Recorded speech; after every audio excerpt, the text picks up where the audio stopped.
हम स्टार्ट करते हैं। बाकी जो हमने जितना भी कल डिस्कशन किया था जस्ट बेसिक पार्ट, ठीक है। मेन चैप्टर ये इक्विलिब्रियम है, ठीक है।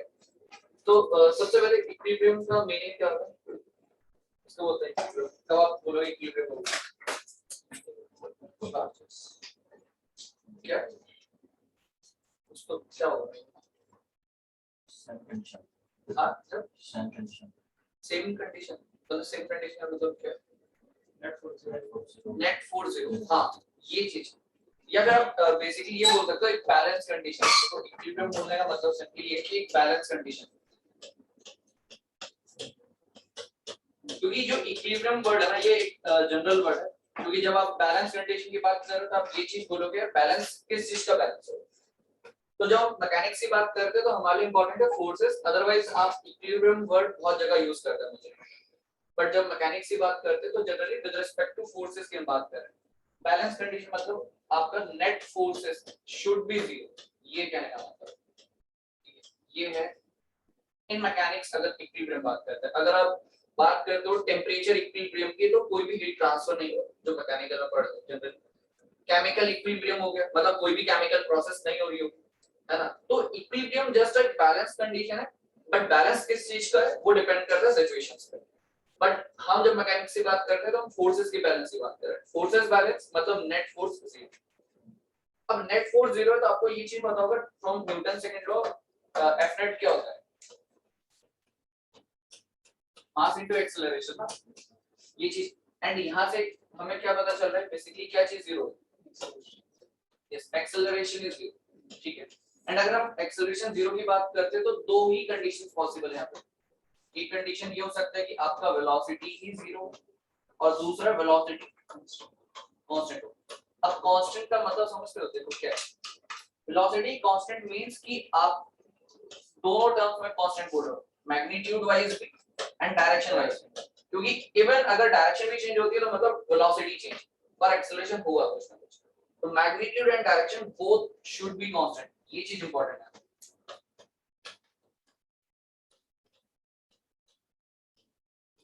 Should be constant.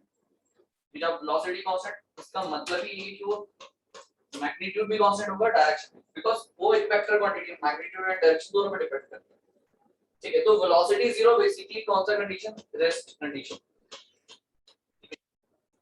And velocity constant is basically the uniform motion.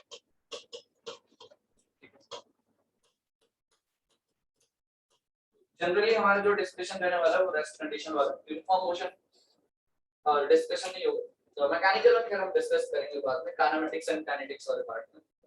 But अगर आप सिविल की बात कर रहे हैं, सिविल इंजीनियरिंग में, तो हम रेस्ट कंडीशन की बात कर रहे हैं, वेलोसिटी जीरो मतलब नेट फोर्सेस इज जीरो, ठीक है। तो नेट फोर्स का जो दूसरा नाम है वो है बेसिकली जो नेट फोर्स है, इसी को हम बोल देते हैं रिजल्टेंट। रिजल्टेंट मतलब ऑब्वियसली बात है, कभी सिंगल फोर्स हो या मल्टीपल फोर्स सिस्टम होने वाला है, उस मल्टीपल फोर्स सिस्टम का एक रिजल्टेंट वैल्यू होने वाला है, उसको बेसिकली हम क्या बोल रहे हैं, एफ नेट। बट कब आप एक रिजल्टेंट फोर्स डिफाइन कर पाओगे, देखो एक सिंपल सा एग्जांपल है कि लेट्स सपोज एक कोई बॉडी है, इस बॉडी पे आप यहाँ पे फोर्स F1 लग रहा है, let's suppose 10 Newton, simple example, ठीक है। एंड सेकंड एक फोर्स लग रहा है F2 यहाँ पे, आपका रिजल्टिंग लेट्स सपोज 2 न्यूटन, ठीक है। तो मैं इस बॉडी को ऐसे भी रिप्रेजेंट कर सकता हूँ कि इस बॉडी पे नेट फोर्स जो लग रहा है इधर, इट इज 8 न्यूटन, है ना। जस्ट मतलब वो 8 न्यूटन फोर्स है, वो इस पूरे फोर्स सिस्टम को अकेले रिप्रेजेंट कर रहा है। कहने का मतलब ये कि आप ये सिचुएशन की बात करो या इस सिचुएशन की बात करो, सेम है। मतलब आपने F1 एंड F2 की जगह एक डायरेक्टली एक वैल्यू बताया जो पूरे कंप्लीट फोर्स सिस्टम को अकेले रिप्रेजेंट कर रहा है। एंड इंपॉर्टेंट चीज ये है, ये रिजल्टेंट तभी हो सकता है जब इन दोनों फोर्सेस का जो इफेक्ट पड़ रहे होंगे इस बॉडी के ऊपर, वही अकेले ये फोर्स अप्लाई कर रहा होगा, ठीक है।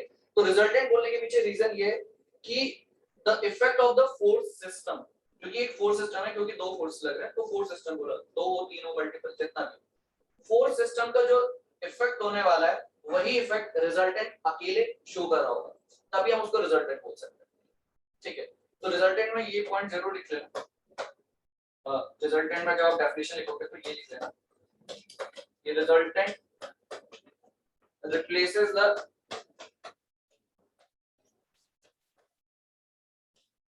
force system. This is the force system with same effect.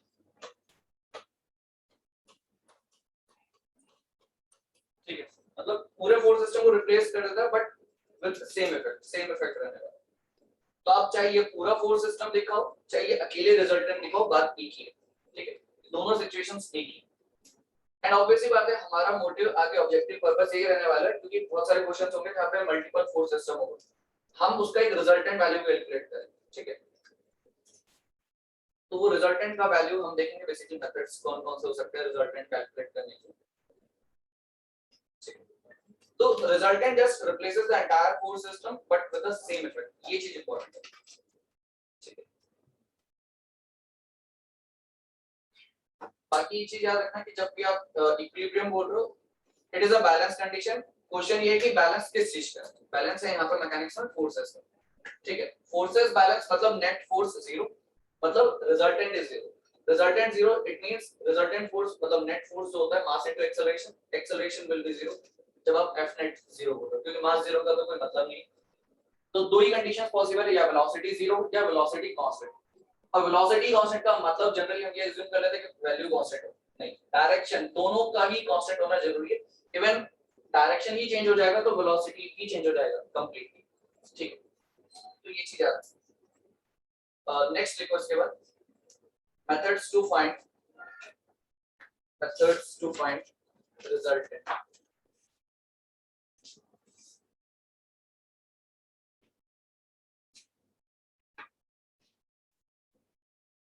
methods to find resultant। ठीक है, तो जैसे लास्ट हमने बेसिकली वो फोर्स सिस्टम डिस्कस किए थे, concurrent force system, non concurrent force system. हम डिस्कशन सिर्फ वही होगा कोप्लेनर वाला। ठीक है, कोप्लेनर फोर्स सिस्टम की हम बात करेंगे एंड उसी में हम कंकरेंट भी देखेंगे, नॉन कंकरेंट भी देखेंगे एंड कोलिनियर जितने भी केसेस। ठीक है, सारा डिस्कशन हमारा कोप्लेनर के ही होने वाला है। उसमें जो सबसे पहला हमारे पास एक लॉ है उसका नाम है पैरेललोग्राम। ठीक है, ठीक है, आपने हेडिंग लिखा होगा मेथड्स टू फाइंड रिजल्टेंट।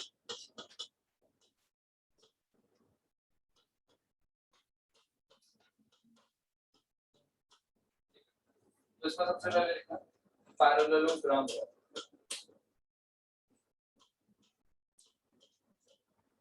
ठीक है, तो ये तो खैर अगेन वही बेसिक सी चीज है बट आपको जस्ट रिवीजन ही है तरीके से। ठीक है, पैरेललोग्राम लॉ में क्या है कि देखो लेट्स सपोज हम कंसीडर कर रहे हैं। ठीक है, अच्छा मेथड्स टू फाइंड रिजल्टेंट, आप बगल में हमें जो लिख रहा है कंकरेंट फोर्स सिस्टम। हम अभी स्टार्टिंग में जो भी डिस्कशन करेंगे वो होगा concurrent force system, concurrent forces. ठीक है,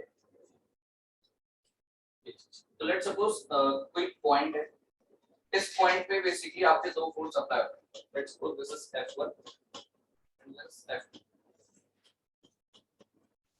ठीक, सिंपल। तो ये कोई पार्टिकल है, let's suppose this is your particle A। इस पार्टिकल A पे F1 फोर्स अप्लाई हो रहा है और एक F2 फोर्स अप्लाई हो रहा है। ठीक, अब इसको सॉल्व करने का तरीका क्या है अकॉर्डिंग टू दिस लॉ, कि आप क्या करो, ये जो फोर्स है लेट्स सपोज F1। ठीक, वैसे ग्राफिकल तरीका बट हम फॉर्मूला भी देखेंगे आगे एनालिटिकल, कि आप क्या करो F1 फोर्स है लेट्स सपोज कुछ भी इसका मैग्नीट्यूड होगा उसको ग्राफिकली प्लॉट करो। ठीक है, जो भी डायरेक्शन उसके अकॉर्डिंगली। दूसरा F2 जो फोर्स है उसको भी पैरेलल यहाँ पे जैसे आपने ये ड्रॉ कर रखा है जैसे F2, इसके जस्ट पैरेलल में आप यहाँ पे ना एक लाइन ड्रॉ करो सेम मैग्नीट्यूड F2 का। तो मैग्नीट्यूड सेम है तो लेंथ भी सेम रहेगी बट आपको क्या डायरेक्शन भी सेम रखना है। तो this angle and this angle will be same. Let's suppose ये एंगल इन दोनों के बीच में थीटा, तो ये एंगल भी थीटा ही होगा, है ना, ये चीज। तो आप ये चीज लिखोगे और ये फाइनली F1 और इस F1 को इसके पैरेलल आपने ड्रॉ किया। ठीक है, इस तरीके से। तो इसको ट्रायंगल को कंप्लीट कर देते हैं, ये वाली चीज। ठीक है, इस तरीके से। अब जब आपने पैरेललोग्राम बना लिया, लेट्स सपोज ये हम लिख रहे हैं A B C and D, ये एक पैरेललोग्राम बना। तो इसका जो डायगोनल है बेसिकली, इसका जो डायगोनल है इट इज द रिजल्टेंट। ठीक है, इसका जो डायगोनल होगा वो रिजल्टेंट होगा। अब ये तो ग्राफिकली आ गया, ग्राफिकली हमें यूज नहीं करना, बट हमें इसको एनालिटिकल सॉल्व करना है क्योंकि हमें फॉर्मूलेटिक करना है। तो कैसे सॉल्व कर सकते हैं? देखो ये F1 है, इसके पैरेलल में आपने इसको ड्रॉ किया तो ऑब्वियसली बात है ये भी F1 होगा, है ना। ये F2 है क्योंकि इस F2 के जस्ट आपने पैरेलल यहाँ पे ड्रॉ किया है, इस F1 के जस्ट पैरेलल यहाँ पे ड्रॉ किया। ये वाली साइड को हम क्या लिख सकते हैं? F2 cos थीटा एंड इसको सॉरी F2 sin थीटा, ठीक है। ये हो जाएगा F2 sin theta and this is what F2 cos theta, है ना। सिंपल आप कंपोनेंट ले सकते हो इसको, ठीक है। ये चीज तो अब देखो मेरे को रिजल्टेंट लिखना है, रिजल्टेंट आपको पता है ये वाली चीज, हाँ चलो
हाँ तो हम इसकी बात कर रहे थे। देखो ये चीज है ना, आपके पास पाइथागोरस थ्योरम आप अप्लाई कर सकते हो ये चीज इस ट्रायंगल की, इसलिए आप पाइथागोरस थ्योरम इजीली अप्लाई कर सकते हो।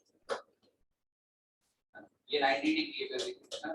तो इसलिए पाइथागोरस थ्योरम अप्लाई करोगे तो क्या लिखोगे? Simply r square will be what, ये f1 plus f2 cos theta plus square plus this f2 sin theta. तो बहुत ही बेसिक सी चीज है, ठीक है। बट इस पे जब हम न्यूमेरिकल करेंगे तब आपको रियलिटी पता चलेगी। क्वेश्चन तो बहुत सिंपल है फॉर्म में, बट कई बार होता है ना क्वेश्चन का लैंग्वेज ऐसा होता है कि हम उसको सॉल्व करना डिफिकल्ट हो जाता है, क्योंकि फॉर्मूला बेस्ड क्वेश्चन बहुत ही रेयर केस होगा कि आपको डायरेक्टली फॉर्मूला बेस्ड क्वेश्चन मिल जाए गेट में खास कर।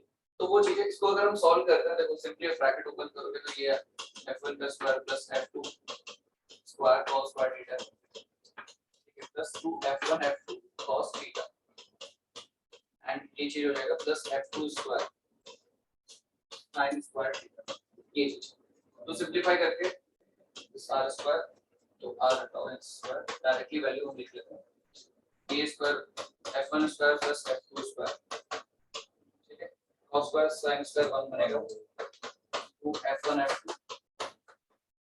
cos theta. ये फॉर्मूला एंड ये आप फॉर्मूला आपने बहुत जगह यूज किया होगा, है ना, जब भी आपको दो चीजों का रिजल्टेंट लिखना है। नॉट ओनली फोर्स, आप कोई भी केस डिस्कस करते हो या दो प्रॉपर्टीज है, दो प्रॉपर्टीज के बीच में एंगल है, प्रॉपर्टीज है, कोई भी पैरामीटर्स है, तो वहां पे हम इसको यूज करते हैं रिजल्टेंट वैल्यू कैलकुलेट करने के लिए, ठीक है।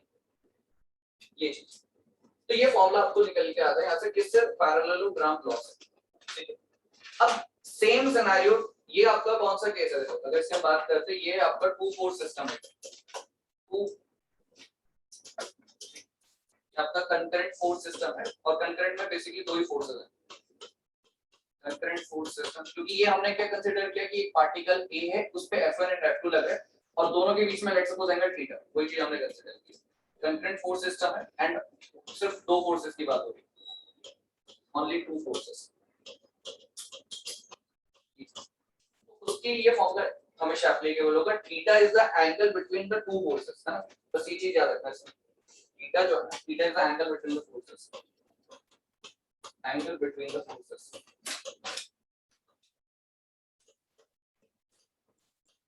एंगल बिटवीन द फोर्सेस, ठीक है, the angle between the forces.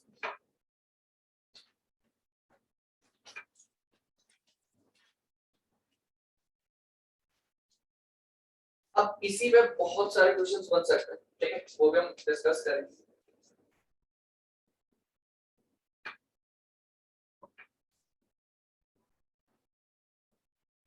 तो चलो एक क्वेश्चन लिखते हैं।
सॉल्व करो कितना है।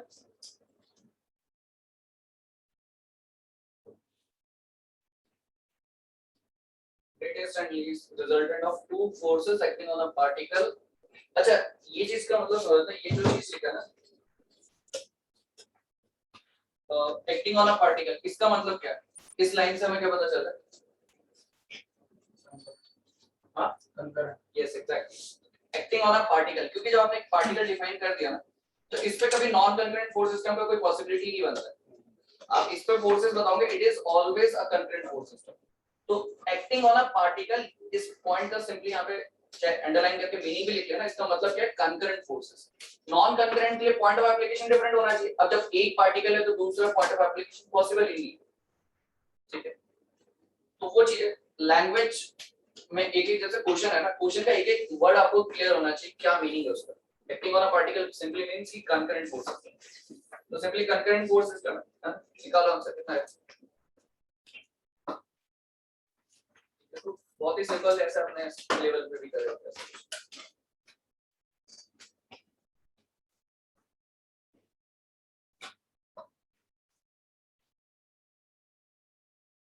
सॉल्व करो कितना आएगा।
क्वेश्चन सही पड़ा है, क्या लिखा है? Greatest and the least resultant of two forces forces acting on a particle. ये 35 एंड 5 किसका वैल्यू है?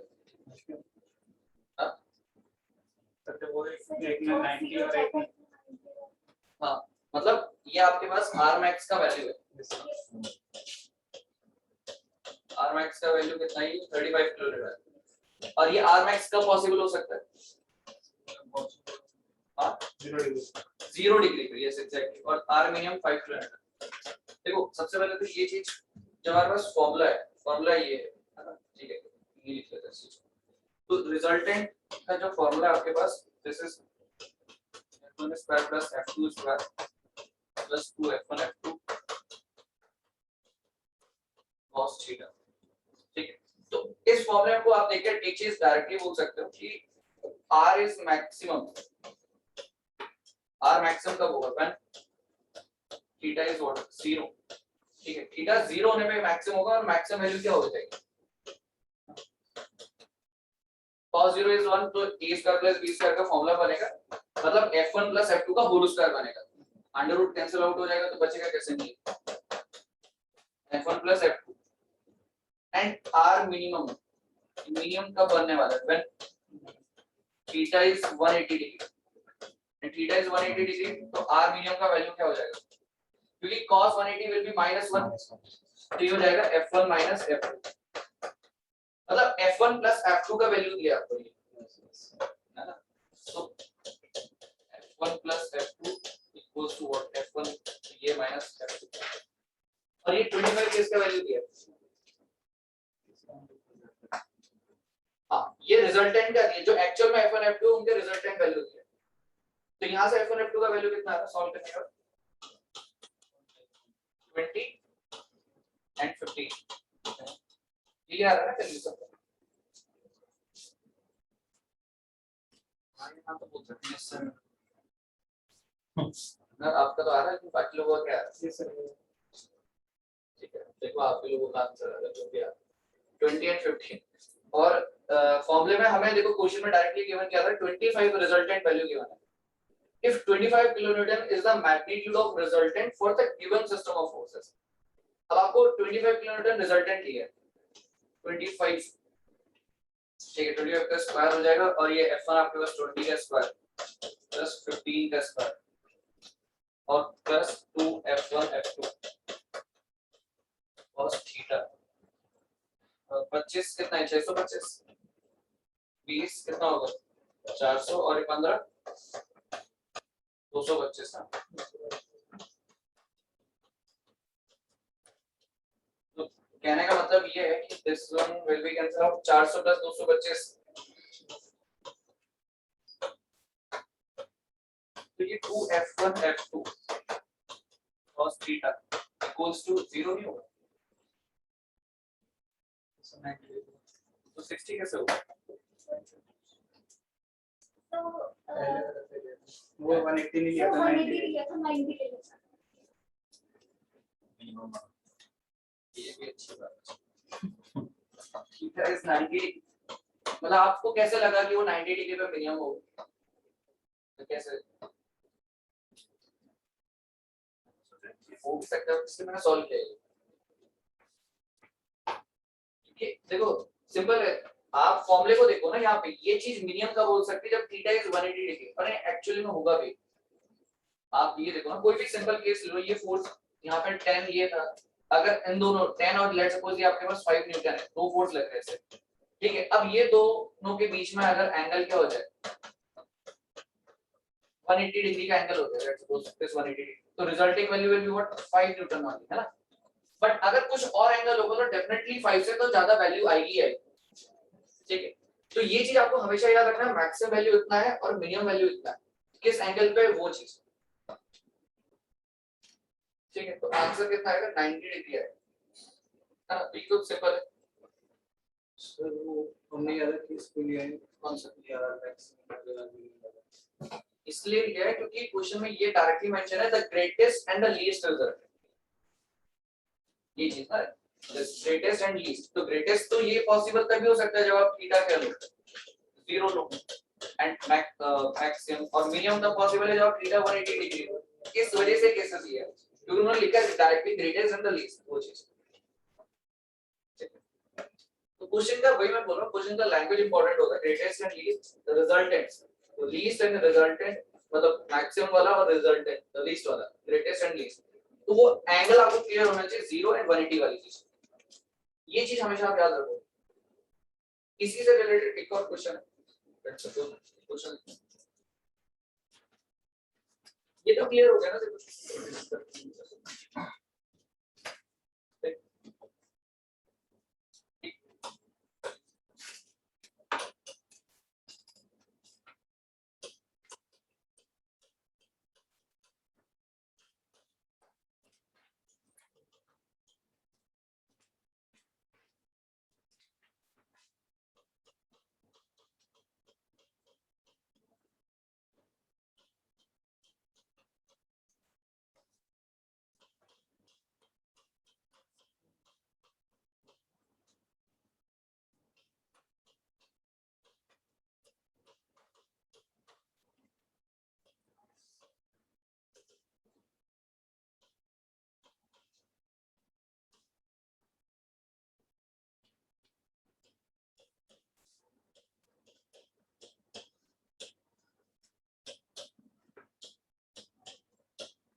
कॉमन सेंस अप्लाई करो, अब इसे आंसर बता। पूछा है कि which of the following concurrent forces cannot have a resultant of 4, आपको दो फोर्सेस दिए, दो फोर्सेस दिए एंड रिजल्टेंट के बारे में बात कर रहे हैं, तो तीसरी एक और चीज होगी ना जिस पे डिपेंड करेगा रिजल्टेंट, एंगल पे। यस एग्जैक्टली, तो एंगल वेरी करेगा तो उस हिसाब से आपका रिजल्टेंट भी वेरी करेगा। बट आपको क्या रेंज पता है कि रिजल्टेंट की रेंज क्या हो सकती है? अगर आपके पास फोर्सेस गिवन हो तो आप रिजल्टेंट का रेंज बता सकते हो। cos थीटा की रेंज बताना माइनस। हाँ थीटा जो भी लिखो आप मुझे बताओ, रिजल्टेंट का रेंज लिख सकते हो ना कि नहीं लिख सकते? अभी थोड़ी देर पहले हमने निकाला मैक्सिमम एंड मिनिमम रिजल्टेंट, तो ऑब्वियसली बात है रिजल्टेंट का वैल्यू उसी रेंज में लाई करेगा। आप चेक कर लो ऑप्शंस में किसकी रेंज में लाई करता है नहीं करता है, सिंपल सी बात है ना। Resultant will always lie between the maximum and the minimum value। Resultant जो होगा आपका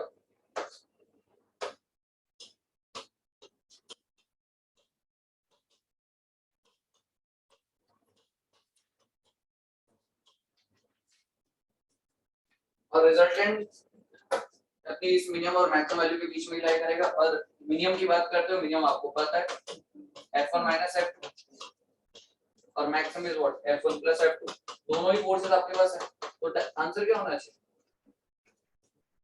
हाँ सी एग्जैक्टली।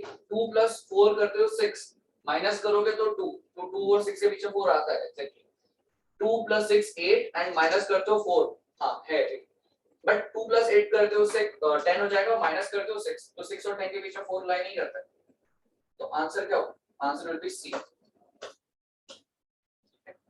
तो ये चीज याद रखो कि रिजल्टेंट जो है वो बेसिकली उसकी रेंज क्या होगी, एक मिनिमम वैल्यू से एक मैक्सिमम वैल्यू। मिनिमम का हमें पता है, मैक्सिमम का पता है, तो रिजल्टेंट आप चेक कर लो जो वैल्यू दी है 4 लाई करती है कि नहीं करती उस रेंज में। ठीक है, तो बहुत ही जस्ट देखो ये क्वेश्चंस का हम प्रिपेयर नहीं कर सकते, आपको जस्ट कॉमन सेंस अप्लाई करना है जस्ट। ठीक है,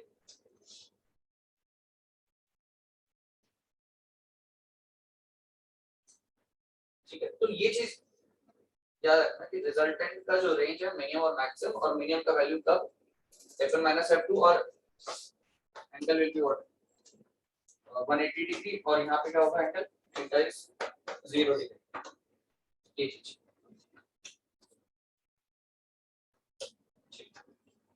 ये चीज ये क्वेश्चंस आई थिंक करके से ये इसको पूछा था, तो ये चीज ऐसा चीज आपको ध्यान रखनी चाहिए। चलो, और इसमें स्टेटमेंट लिख देना, एक पैरेललोग्राम लॉ का स्टेटमेंट लिख देना। वैसे तो इतना खास इंपॉर्टेंट नहीं है बट फिर भी लिख लो। इसका लिखना कि स्टेटमेंट ऑफ पैरेललोग्राम लॉ का statement.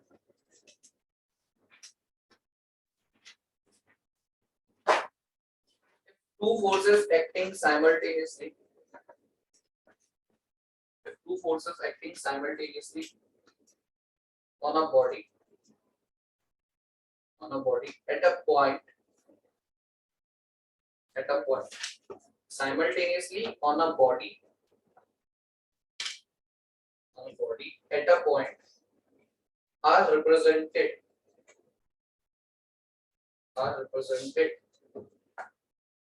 in magnitude and direction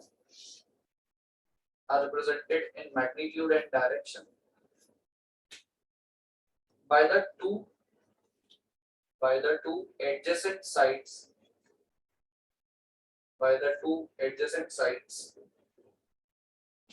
of parallelogram.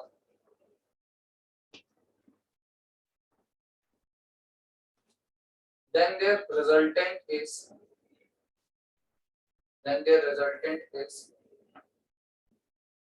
represented in magnitude.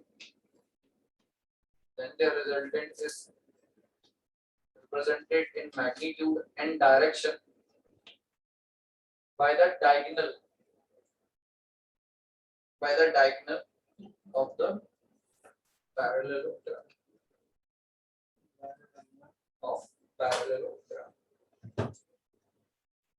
Next, we go to triangle law.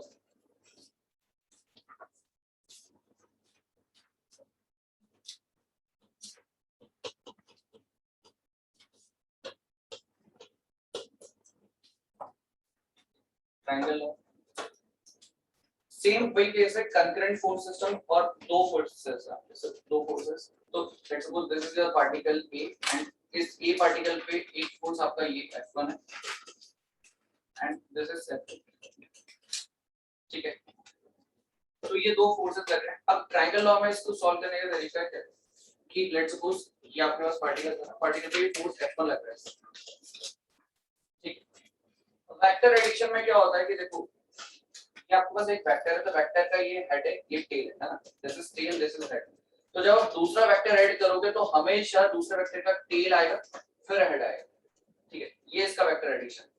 तो अब मैं क्या कर रहा हूं, मुझे इन दोनों f1 f2 को वेक्टर एडिशन करना है। तो f1 को तो आपने ग्राफिकली ऐसे प्लॉट कर दिया, ये f2 को अगर आपको ऐड करना है इसमें वेक्टर एडिशन, तो आप क्या करोगे, डायरेक्टली वेक्टर जो f2 फोर्स है उसको यहां पे ऐसे प्लेस करो, मतलब लाइक दिस।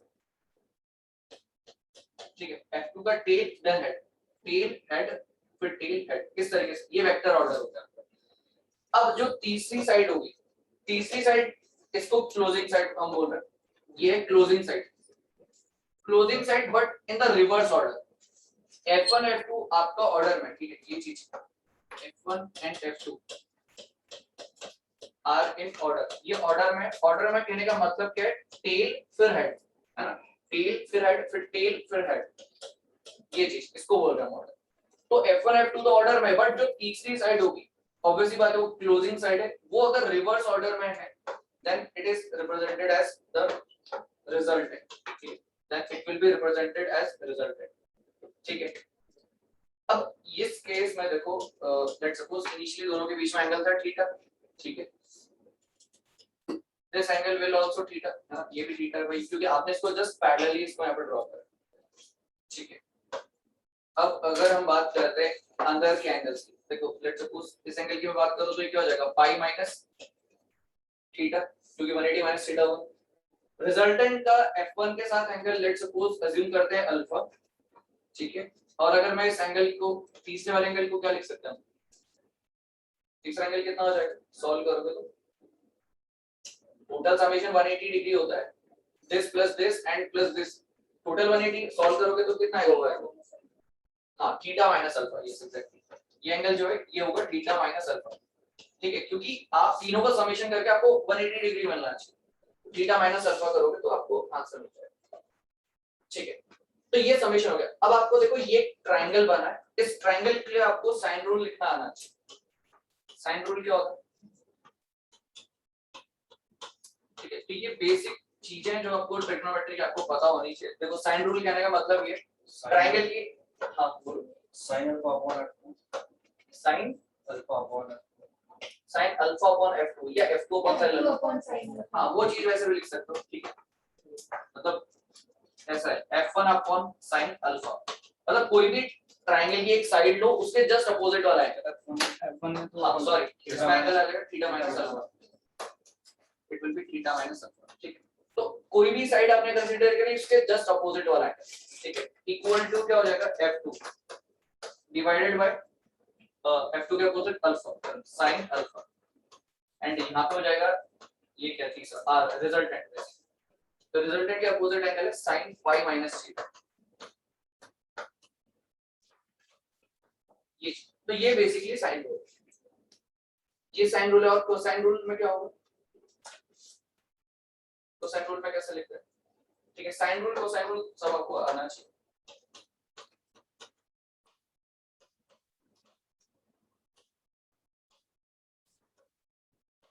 कोसाइन रूल में क्या लिखते हैं,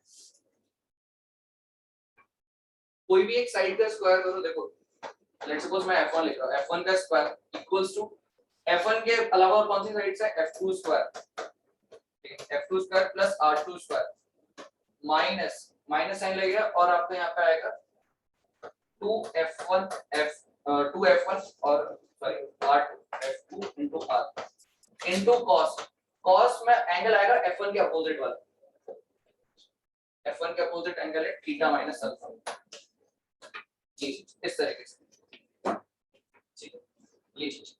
तो ये कोसाइन रूल में क्या है, आप कोई सी भी एक साइड पकड़ो एंड उसके अलावा जो दूसरी वैल्यूज है साइड्स की उनको यूज करो। देखो जैसे रिजल्टेंट लिखना चाहते हैं, रिजल्टेंट का square will be what, f1 का स्क्वायर प्लस f2 का स्क्वायर, ठीक है, ये चीज, ये minus 2f1 f2 minus 2f1 f2 और r के अपोजिट में एंगल क्या है पाई माइनस थीटा, तो ये हो जाएगा cos पाई माइनस थीटा, क्या है cos पाई माइनस थीटा, तो इसको हम क्या लिख सकते हैं, cos पाई माइनस थीटा को 180 माइनस थीटा लिखोगे तो क्या होगा ये minus cos theta, yes exactly, और माइनस माइनस क्या हो जाएगा प्लस हो जाएगा। तो ये बेसिकली आपका क्या अगेन ये चीज आपको कंफर्म हो जाएगी कि ये फॉर्मूला वही है जो हमने अभी इससे पहले लिखा था, ठीक है।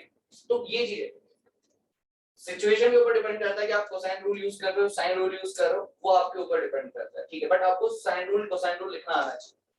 तो कोसाइन रूल में सिंपल ये है कि आपको कोई भी एक साइड पकड़ लो, जैसे मुझे f1 लिखना था तो f1 के अलावा और क्या बचता है r और f2, तो r f2 का square f2 square plus r2 square इस तरीके से, फिर माइनस 2 into f2r, फिर cos में वो एंगल कंसीडर होगा जो f1 के अपोजिट है, ठीक है, जैसे हमने यहाँ पे लिखा रिजल्टेंट, रिजल्टेंट का स्क्वायर प्लस बाकी दो साइड्स कौन सी है f1 एंड f2, तो f1 square plus f2 square minus 2 f1 f2 cos में वो एंगल होगा जो r के अपोजिट है।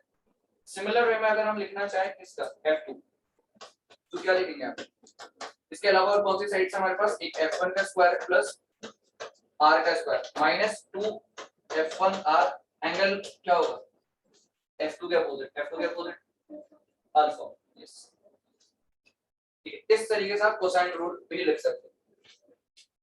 अब यूज डिपेंड करता है क्वेश्चन के ऊपर कि आपको कौन सा यूज करना है, बट ये चीज आपको पता होना चाहिए साइन रूल। और एक आपने थ्योरम भी पढ़ी होगी, क्या बोलते हैं उसको, Lamy's theorem. Lamy's theorem basically sine rule ही और कुछ नहीं है ना। तो लामीज थ्योरम वो नाम दे दिया, बट एक्चुअली वो क्या है, साइन रूल ही है ना। वो भी हम देखेंगे आगे पॉलीगॉन लॉ में कैसे उसका एप्लीकेशन है। बट ट्रायंगल लॉ में सिंपल आपको एक चीज याद रखनी है। देखो अगर आपको वेक्टर्स को एडिशन करना है, वेक्टर एडिशन करना है, तो ये चीज हमेशा याद रखना, वेक्टर का tail, this is tail, this is head, तो नेक्स्ट वेक्टर जो आप ऐड करोगे तो उसका टेल आएगा फिर हेड आएगा। और रिजल्टेंट किसको बोल रहे हैं, जो क्लोजिंग साइड है, but in the reverse order. Resultant आपका हमेशा क्लोजिंग साइड होगा। इसी लॉ को आगे पॉलीगॉन लॉ में भी देखेंगे। रिजल्टेंट हमेशा क्या होगा, closing side but in the reverse order. ठीक है, ये चीज बहुत इंपॉर्टेंट है।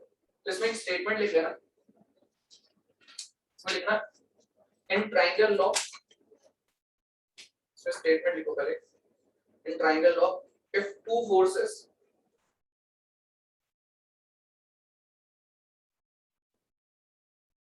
two forces acting simultaneously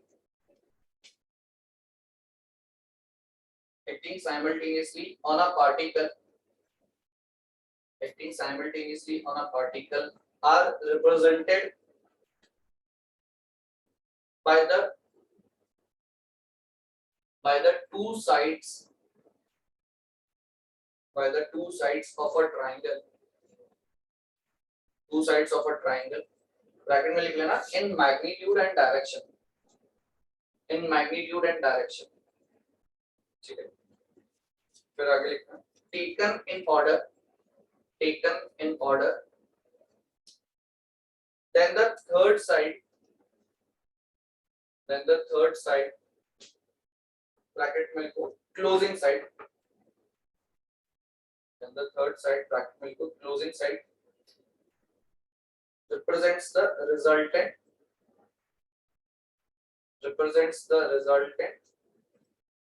in the opposite order, and इसको अंडरलाइन जरूर कर लेना।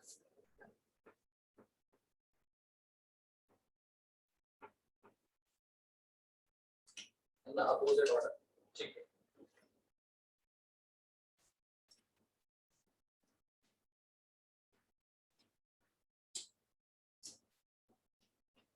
इसको नोट करो बस, F2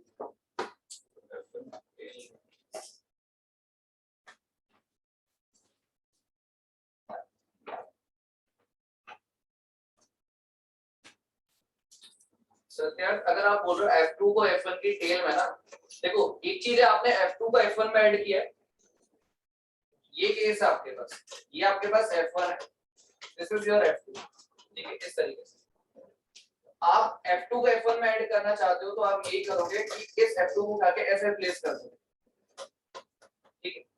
एक तो ये पॉसिबिलिटी है। आप ये नहीं करना चाहते, अगर आप ये नहीं करना चाहते तो आप ये कर सकते हो,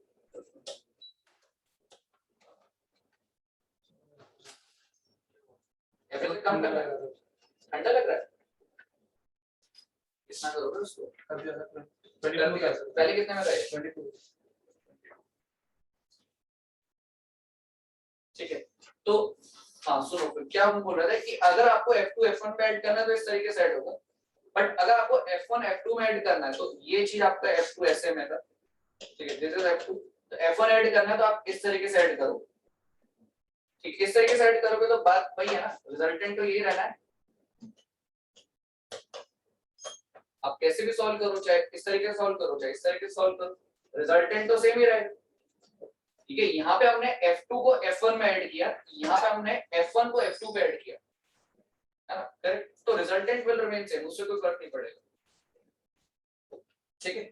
चलो नेक्स्ट एक क्वेश्चन लिखते हैं।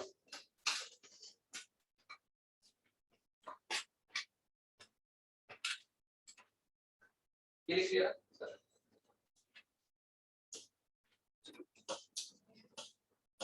ठीक है। बस वो ये चीज जो हमने लिखी ना, ये वाली चीज, वो आपके ऊपर डिपेंड करता है आप कैसे एडिशन करते हो, चाहे इस तरीके से एडिशन करो आप, चाहे इस तरीके से एडिशन करो, वो आपके ऊपर है, चाहे इससे करो इससे करो, उससे कोई फर्क नहीं पड़ता, ठीक है।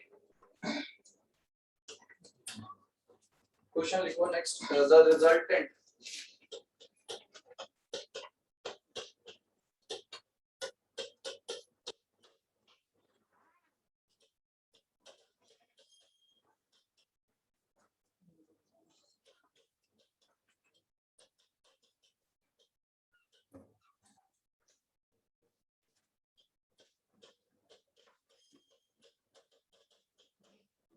acting on a particle is R.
Sorry.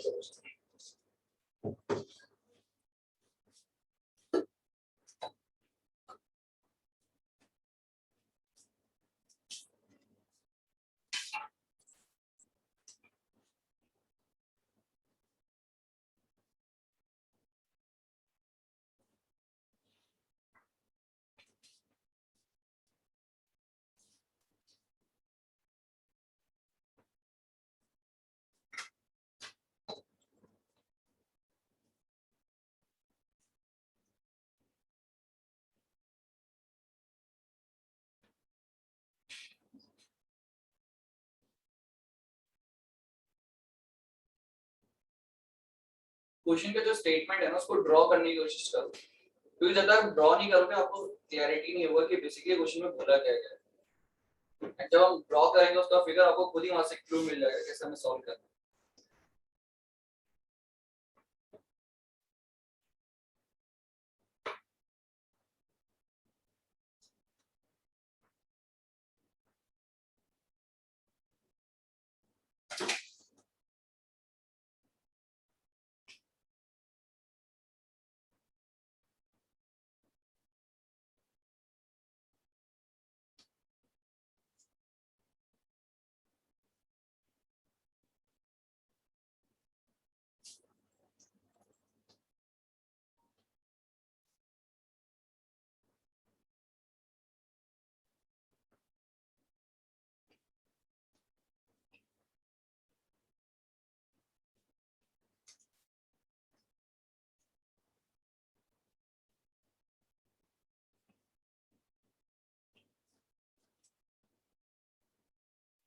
देखो पहला केस क्या बोल रहा था, पी एंड क्यू रिजल्टेंट आ रहा है, थीटा के बारे में बोला कुछ नहीं बोला, हमें नहीं पता, ठीक है। तो पी एंड क्यू अब बनाया आपने, आर लिखा, रिजल्टेंट ठीक है, उसे छोड़ दिया, थीटा में पता नहीं। सेकंड केस में कुछ इंफॉर्मेशन दे रही है, उसको ड्रॉ करके देखो, वहां से आपको कुछ एक और इंफॉर्मेशन मिलेगा। केस वन में तो थीटा दिया ही नहीं, सिंपली दो फोर्स बोला, रिजल्टेंट आर बोल दिया। बट सेकंड वाला जो केस है वहां पे कुछ आपको इंफॉर्मेशन दे रही है, उसको ड्रॉ करने की कोशिश करो।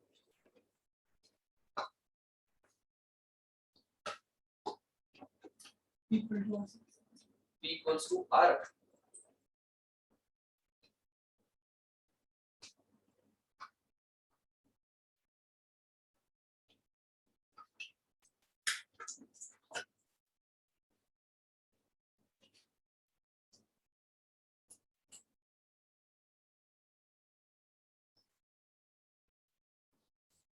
P equal to R. P equal to R.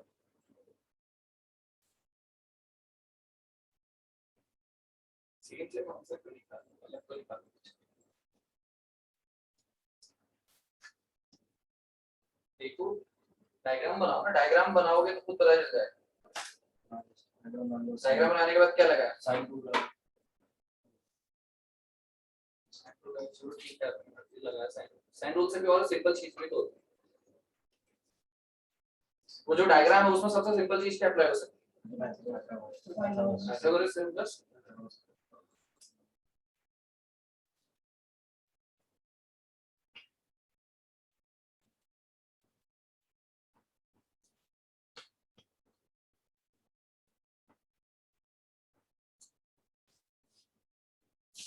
सही तो है, आगे लिखोगे तो कुछ डायग्राम सही है। पी एंड क्यू आपको फोर्स दे रखे हैं, रिजल्टेंट आर तो थीटा ही तो नहीं गिवन है, तो उसके आप इक्वेशन तो लिख सकते हो एटलीस्ट। इक्वेशन लिखोगे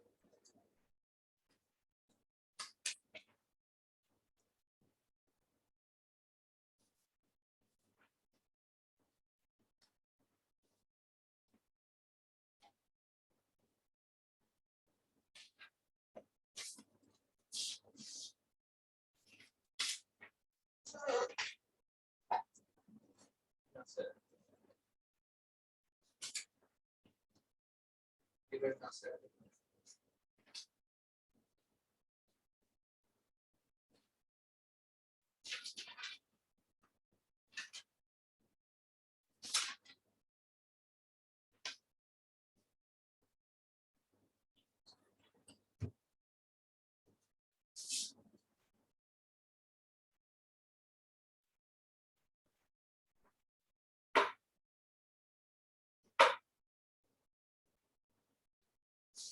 Q equals to P। देखो आपके पास केस 1 हम बात करें, सिंपली ये कि एक P फोर्स है एंड एक Q फोर्स है, ठीक है। हमें इसके बारे में और कुछ इंफॉर्मेशन नहीं की, बेसिकली क्या कहता है, बस हमें ये बोला कि रिजल्टेंट इज R। हम ये चीज लिख सकते हैं सिर्फ कि R equals to P square plus Q square plus 2PQ cos theta. ये इक्वेशन तो हम लिख सकते हैं ना सर्टेनली, थीटा में नहीं पता बट ये इक्वेशन हम लिख सकते हैं केस 1 के, है ना, ये चीज हमें पता है। सेकंड केस में एक चीज बोल रखा है कि आपका किसके परपेंडिकुलर, अगर Q को डबल करते हैं तो new resultant is perpendicular to force P, ठीक है। लेट्स सपोज मैंने फोर्स P बनाया, ठीक है, दिस इज फोर्स P और इसके परपेंडिकुलर है कौन, रिजल्टेंट R। एंड ऑब्वियसली बात है दूसरा कैसे होगा, ऐसे होने वाला है, ठीक है। हमें सिर्फ क्या पता है, हमें तो सिर्फ यही पता था ना ये रिजल्टेंट P के परपेंडिकुलर है, ठीक है। तीसरी साइड तो ऑब्वियसली बात Q की होगी, है ना, और ऑब्वियसली बात है वो इस तरीके से होगी, ठीक है। तो यहाँ पे अच्छा ये रिजल्टेंट अलग होगा, है ना, लेट्स सपोज को हम R डैश लिख लेते हैं। तो इसके लिए आप सबसे पहले क्या लिख सकते हो, पाइथागोरस लगा के आप ये चीज लिख सकते हो 2Q का स्क्वायर, क्योंकि हाइपोटेनस ये 2Q का स्क्वायर डायरेक्टली 4Q स्क्वायर लिखते हैं। 4Q square equal to what, R dash का स्क्वायर प्लस P का स्क्वायर। ये चीज तो आपने पाइथागोरस से लिखी, बट रिजल्टेंट फॉर्मूले से आप क्या लिख सकते हो,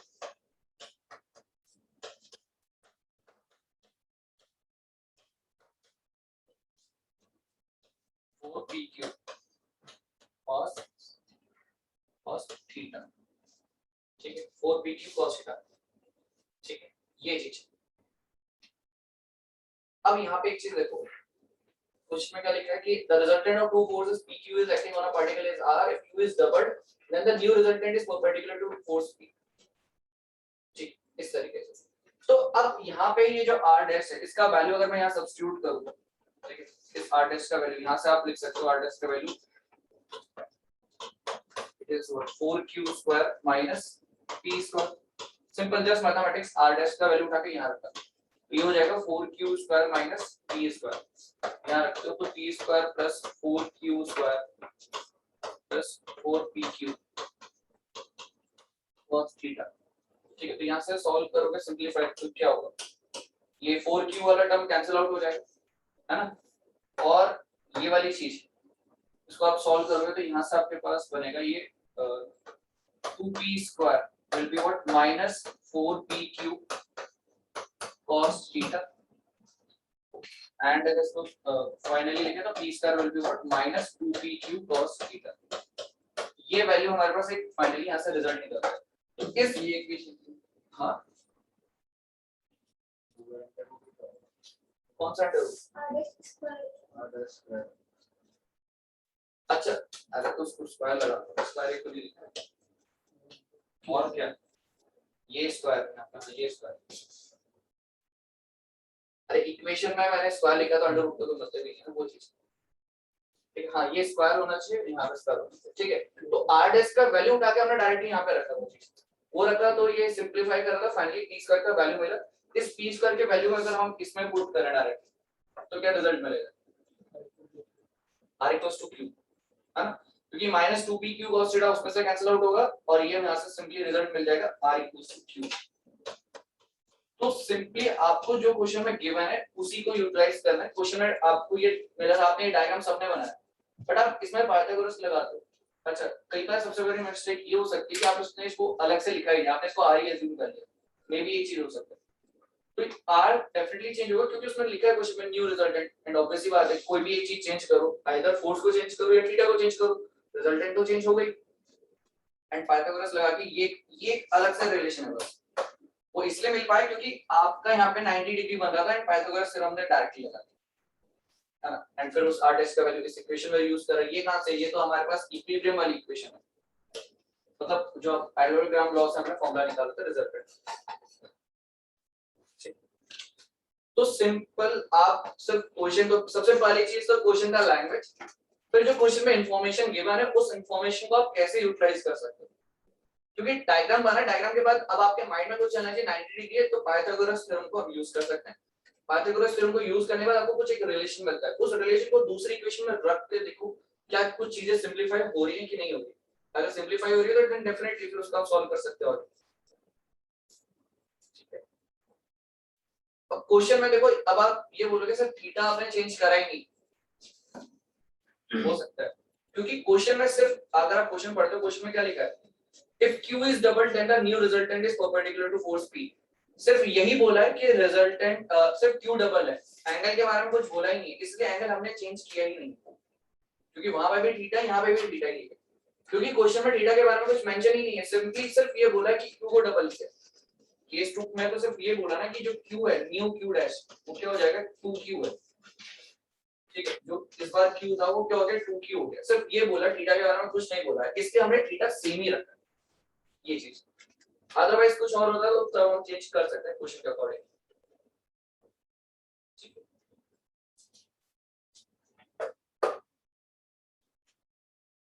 इसको नोट करो कर लेते हैं।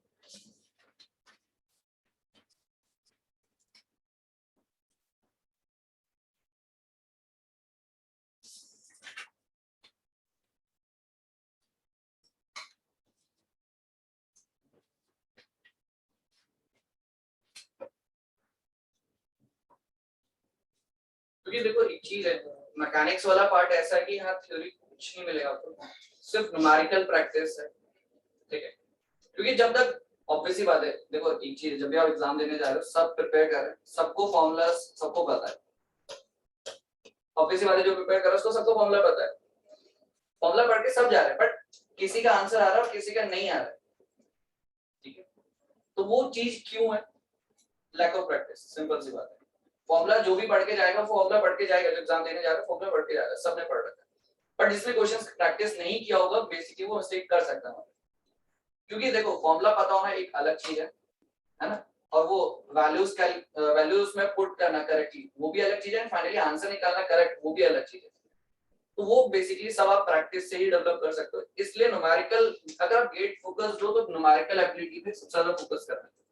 ठीक है थ्योरी आपने पढ़ ली एक बार समझ में आ गया ठीक है उसके बाद डायरेक्टली न्यूमेरिकल्स क्योंकि न्यूमेरिकल एबिलिटी सबसे इंपॉर्टेंट है गेट में खासकर थ्योरेटिकल पॉइंट इंपॉर्टेंट है सॉल्व करने के लिए बट न्यूमेरिकल एप्टीट्यूड इंपॉर्टेंट हो जाता है क्योंकि गेट एप्टीट्यूड का ज्यादा पार्ट है एज कंपेयर टू थ्योरेटिकल। ठीक है चलो नेक्स्ट एक क्वेश्चन लिखते हैं इसमें लिखना था रिजल्टेंट ऑफ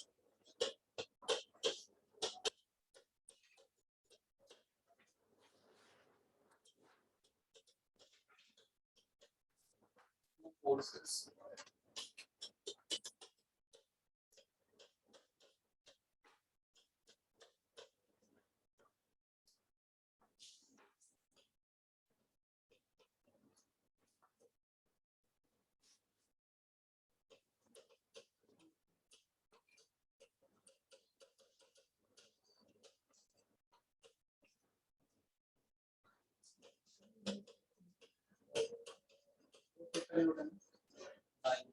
हाँ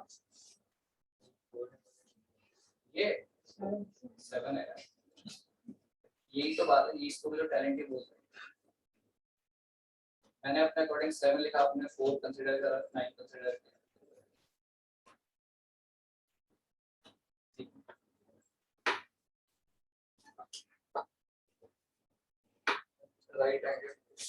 resultant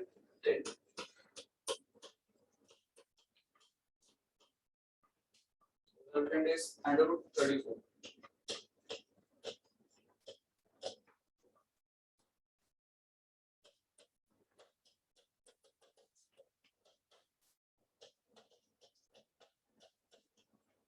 Find the forces.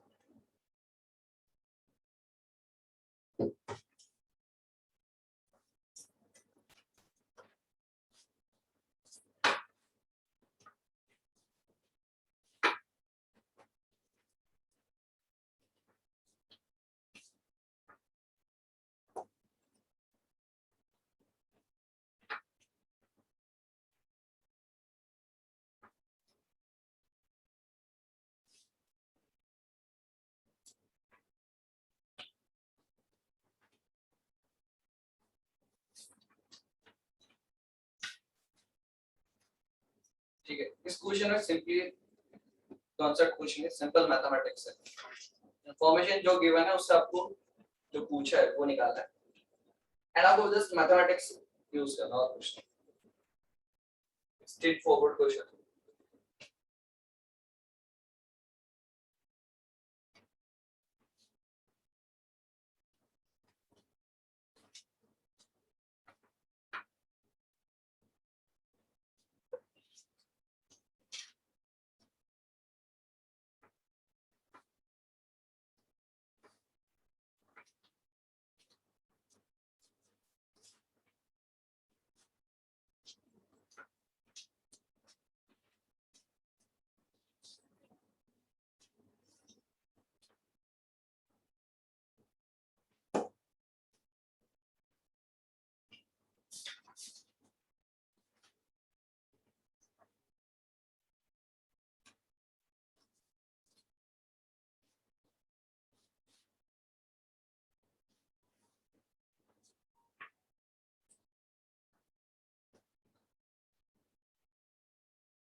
Five and three.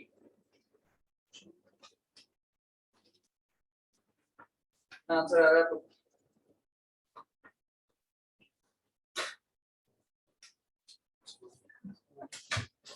इसके बाद क्या नहीं आ रहा, F1 F2 आ गया।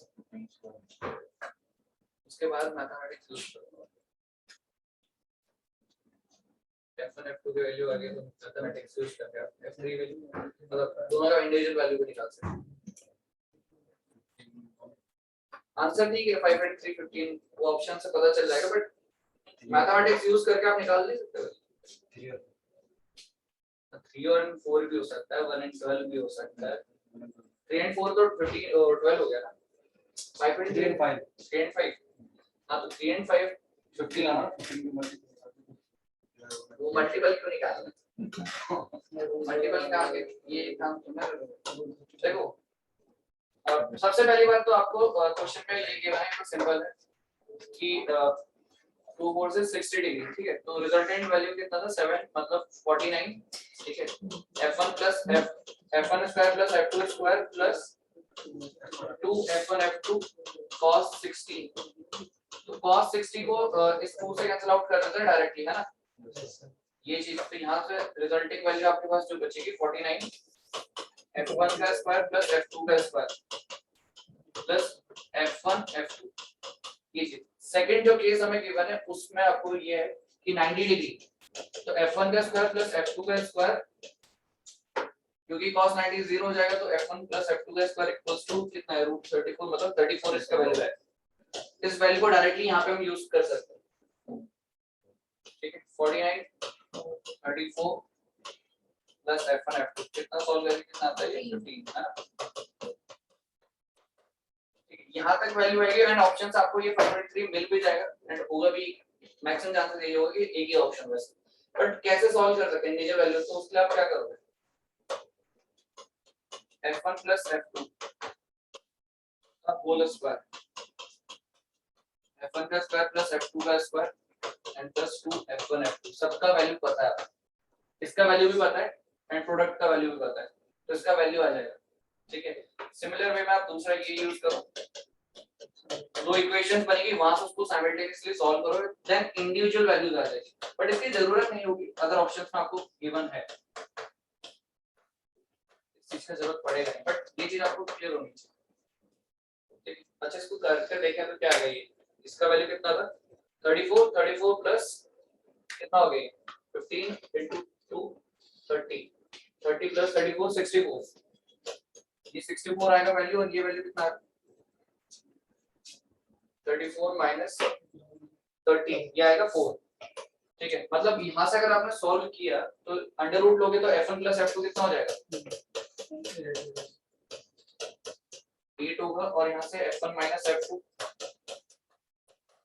वो इनको साइमल्टेनियसली सॉल्व करोगे तो वैल्यू आ जाएगा, है ना। इसको ऐड करते हैं तो यहाँ से बचेगा 2f1, देन f1 का वैल्यू आएगा आपका 5 और f उसमें रखोगे तो 3 आ जाएगा, ठीक है। एक 5 आएगा और एक 3 आ जाएगा। सिंपल, ये मैथमेटिक्स आप इतना तो लगा ही सकते हो, ठीक है। वैसे इसका जरूरत पड़ेगा नहीं, इना केस अगर पढ़ते तो आप इस तरीके से एलिमिनेशन कर सकते हो।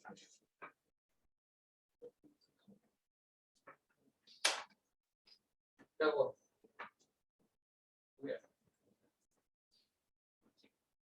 जस्ट मैथमेटिक्स वाला पार्ट है।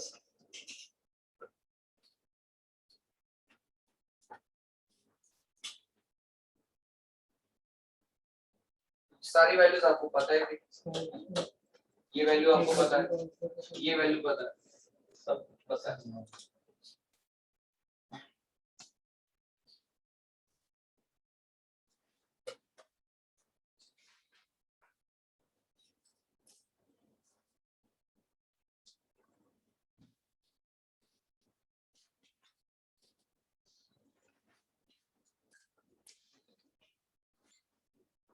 इसको नोट करो, then next step polygon law.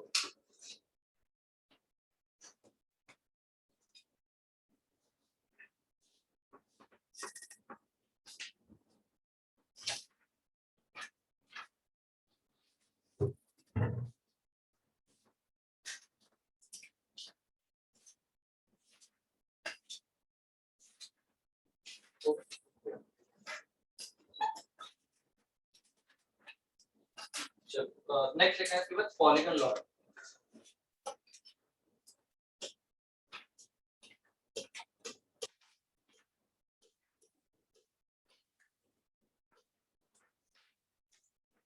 इसके अगर हम बात करें तो ये बेसिकली जो ट्रायंगल लॉ आपने देखा ना, जस्ट उसी का एक्सटेंशन है, ठीक है। ट्रायंगल लॉ में क्या है कि आप वेक्टर्स को ऐड करो, जितने भी फोर्स वेक्टर्स उनको डायरेक्टली आप ऐड करो, तो एक कंकरेंट सिस्टम लेते हैं, लेट्स सपोज कोई पार्टिकल है, इसमें फोर्सेस लग रहे हैं, let's suppose this is F1 force, ठीक है, फिर ये आपका ऐसे F2 फोर्स लग रहा है, ठीक है, फिर ये F3 फोर्स लग रहा है, देन फिर ये F4 फोर्स लग रहा है, फिर आप ऐसे बोल सकते हो ये F5 फोर्स लग रहा है, ऐसे कुछ फोर्सेस लग रहे हैं, एक कंकरेंट फोर्स सिस्टम है।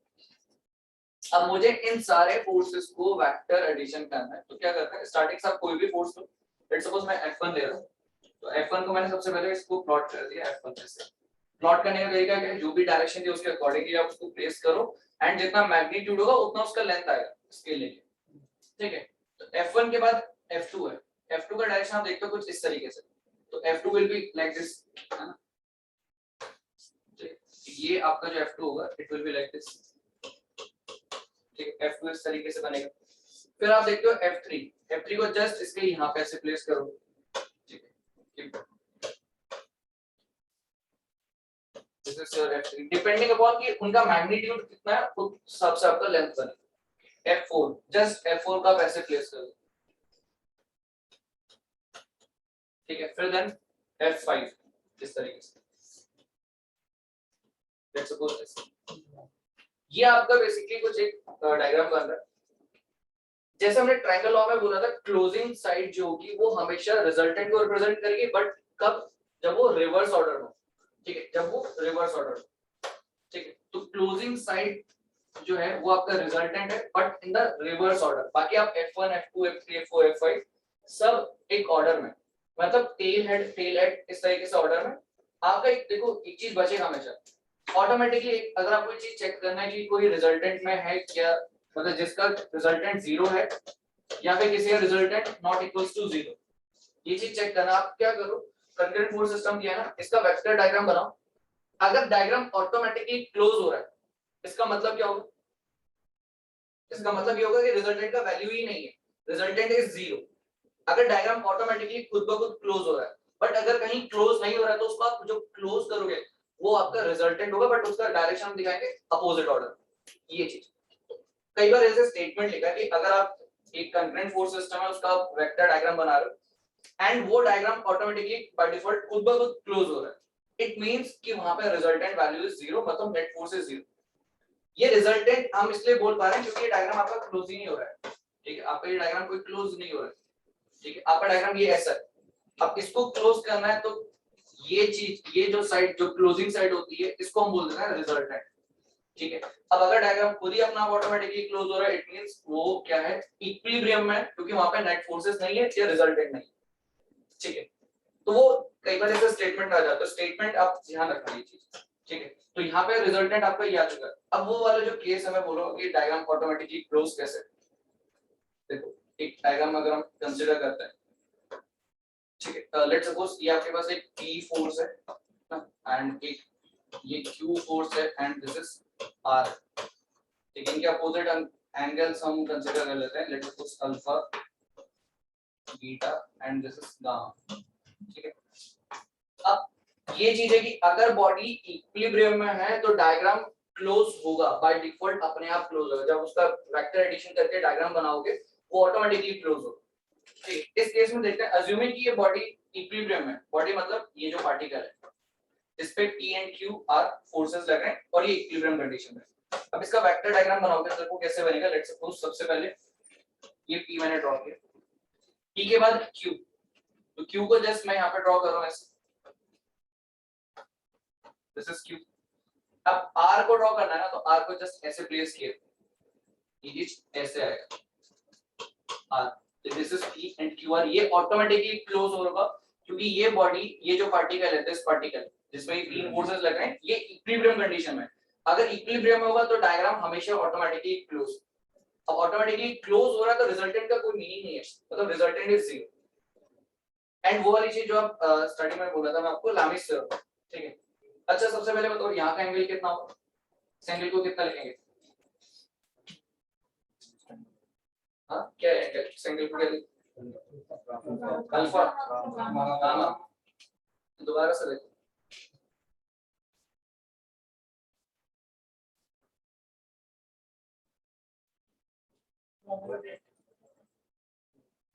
बोलो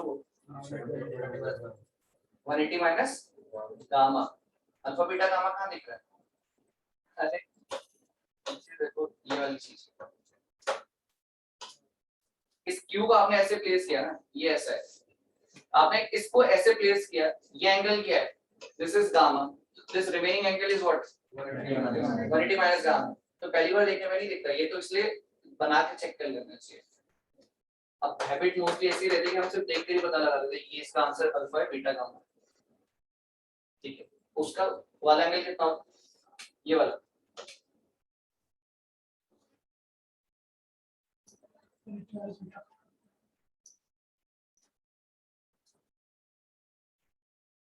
क्या होगा? ये एंगल कितना लिखा था हमने? 180 माइनस ये पाई माइनस गामा, ये चीज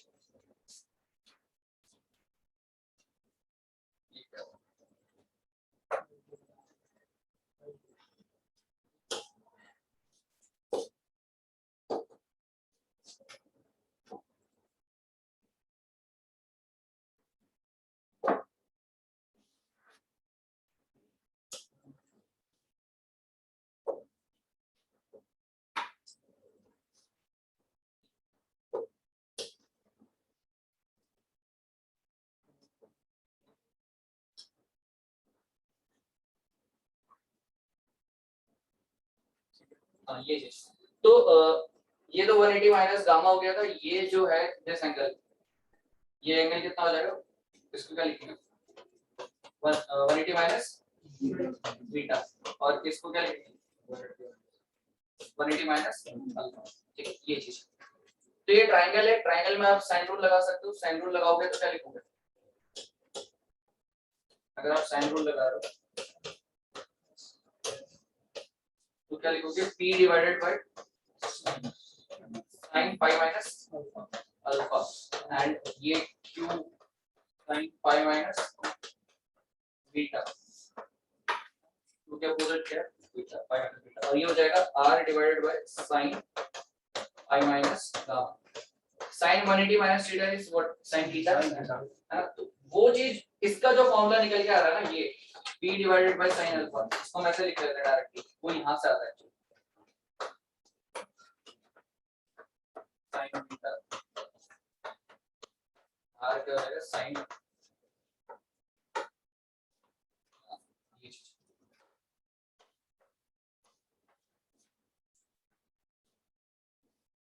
चीज, तो ये इसके लिए हमने डायरेक्टली फॉर्मूला लिख देते हैं, और नाम क्या है? लामिस थ्योरम।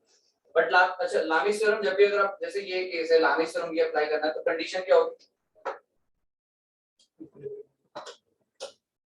हाँ, इक्विलिब्रियम और कॉन्करेंट फोर्सेस, और तीन फोर्स 180 डिग्री पे नहीं होनी चाहिए, हाँ 180 डिग्री पे नहीं होनी चाहिए, परपेंडिकुलर से तीनों ऊपर से परपेंडिकुलर। हाँ वो चीज। और एक चीज ये कि एंगल आपका देखो, क्योंकि ये साइन रूल लगा क्यों? बिकॉज ऑफ द ट्रायंगल ना, 180 डिग्री हो जाएगा तो ट्रायंगल में फॉर्मेशन का मतलब ही नहीं बनता है, और ट्रायंगल में तीन साइड्स इन्वॉल्वड है, मतलब तीन फोर्सेस इन्वॉल्वड होने चाहिए। तो आप इसको जैसे लिख सकते हैं लामिस थ्योरम, ठीक है, लामिस थ्योरम। ये केस के लिए, ये केस होता है एक्चुअली हमारा एग्जांपल में ऐसे करके लिख लेना ये केस, और उसमें लामिस थ्योरम में ये फॉर्मूला लिखना एंड कंडीशंस लिख लेना है लास्ट, ठीक है। Body should be in equilibrium, body should be in equilibrium, should be in equilibrium, ठीक है। And secondly three concurrent force system, concurrent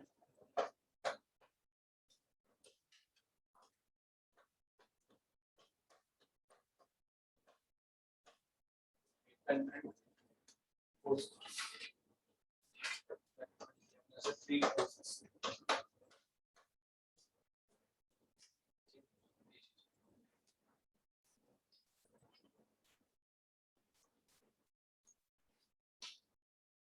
तो लामिस थ्योरम में बॉडी इक्विलिब्रियम में होने चाहिए, तीन फोर्सेस होने चाहिए। इसमें कई बार क्वेश्चन ऐसे भी पूछ लेते हैं कि लेट्स सपोज अगर कोई बॉडी इक्विलिब्रियम में है एंड तीन फोर्सेस लग रहे हैं, तो वो तीन फोर्सेस हमेशा कंकरेंट होंगे। इवन अ केस अगर वो नॉन कंकरेंट है तो बॉडी इक्विलिब्रियम में हो ही नहीं सकती कभी। ठीक, इसको लिख लो, फिर देन वो स्टेटमेंट में लिख देना।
पॉलीगन लॉ में जस्ट उसी के नीचे लिखते हैं ना, it is the extension of triangle, is the extension of triangles. क्योंकि ट्रायंगल लॉ में हमारे सिर्फ दो ही फोर्सेस थे, अब दो से ज्यादा मेनी फोर्सेस, सेवरल फोर्स हो सकते हैं। कंसेप्ट वही है कि सारे फोर्सेस का वेक्टर एडिशन करो, एंड अगर लास्ट में कुछ क्लोजिंग साइड बचती है, क्लोजिंग साइड नहीं है मतलब कंप्लीटली क्लोज नहीं हो रहा आपका डायग्राम, इट मींस जो क्लोज करेगा साइड वो आपका रिजल्टेंट होगा, है ना, वो भी अपोजिट ऑर्डर में। बट अगर डायग्राम ऑटोमेटिकली क्लोज हो गया इट मींस वो इक्विलिब्रियम कंडीशन में और रिजल्टेंट वहां कुछ नहीं है। ठीक है, अच्छा रिजल्टेंट के साथ साथ ना एक और वर्ड कई बार यूज होता है,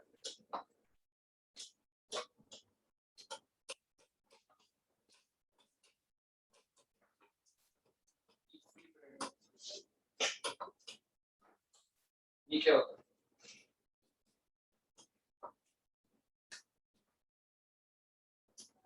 क्या बोलते हैं इसको? नाम से क्लियर होगा इसका, तो कितना क्या सोचना है? हाँ? क्या क्या होगा ये?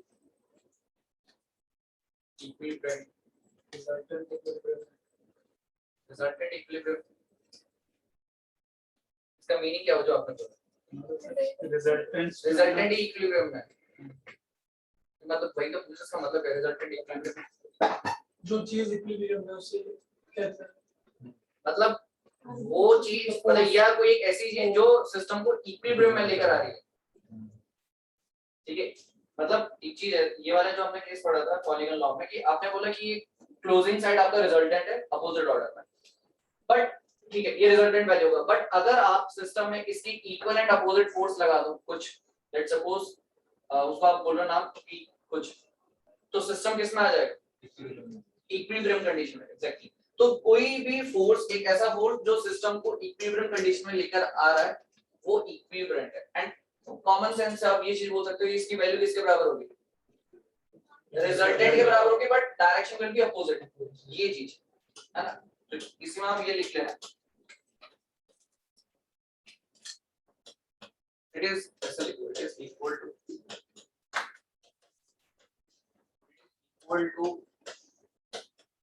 resultant in magnitude but opposite in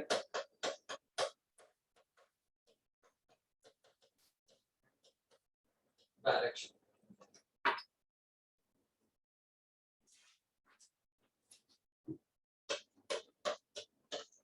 It brings the system in equilibrium condition.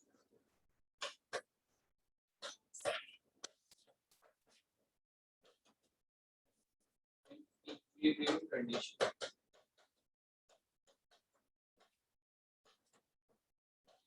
Equilibrium condition. ठीक है, it brings the system in equilibrium condition. ठीक है, ये चीज। तो कई बार क्वेश्चन में ना आ सकता है कि इक्विलिब्रियम बताओ, तो इक्विलिब्रियम कुछ नहीं होगा, रिजल्टेंट के बराबर होगा in terms of magnitude but direction opposite है। ये चीज ऐसा क्यों बोल रहे हैं, क्योंकि अगर ये फोर्स F1 लग रहा है, इसको बैलेंस करना तो आपको जस्ट अपोजिट डायरेक्शन में एक F2 फोर्स लगाना पड़ेगा, जिसका मैग्नीट्यूड F1 के बराबर ही होगा बट डायरेक्शन अपोजिट होगा, तभी ये एक दूसरे को कैंसिल आउट कर पाएंगे। ये चीज, तो इक्विलिब्रियम बेसिकली वो फोर्स है जो सिस्टम में लगाने पे सिस्टम आपका इक्विलिब्रियम कंडीशन में आ जाए। अगर ये नहीं लगा तो ऑब्वियसली बात है रिजल्टेंट लग रहा हो, और रिजल्टेंट लग रहा है तो बॉडी बेसिकली मोशन में या नॉन इक्विलिब्रियम कंडीशन, तो इसको लगाओगे तो ऑब्वियसली बात है सिस्टम इक्विलिब्रियम कंडीशन में आएगा। ठीक है, नेक्स्ट हेडिंग लिखना है इसमें, concurrent forces and bracket में लिखना several force system, concurrent force system, resultant of ऐसे लिखो, resultant find out कर, resultant of concurrent forces, concurrent force system bracket में several force, जब यहाँ पे काफी ज्यादा forces involved होंगे, several forces मतलब let's suppose this is your particle and particle पे number of forces लग रहे हैं, let's suppose this is F1, ठीक है, F2, F3, F4, इस तरीके से नंबर ऑफ 5 6 7 जितना भी नंबर, तो एक पार्टिकल है जिसपे बेसिकली फोर्सेस लग रहे हैं, मतलब कंकरेंट फोर्स सिस्टम, और उसमें भी बहुत सारे फोर्सेस इन्वॉल्व हैं। तो इस तरीके के क्वेश्चन का आप सॉल्यूशन कैसे करोगे, है ना। देखो, तो सबसे पहले तो आप यहाँ पे क्या करोगे, जो भी आपको पार्टिकल दिया उसके में आप कोऑर्डिनेट्स ड्रॉ करोगे पहले तो, ठीक है।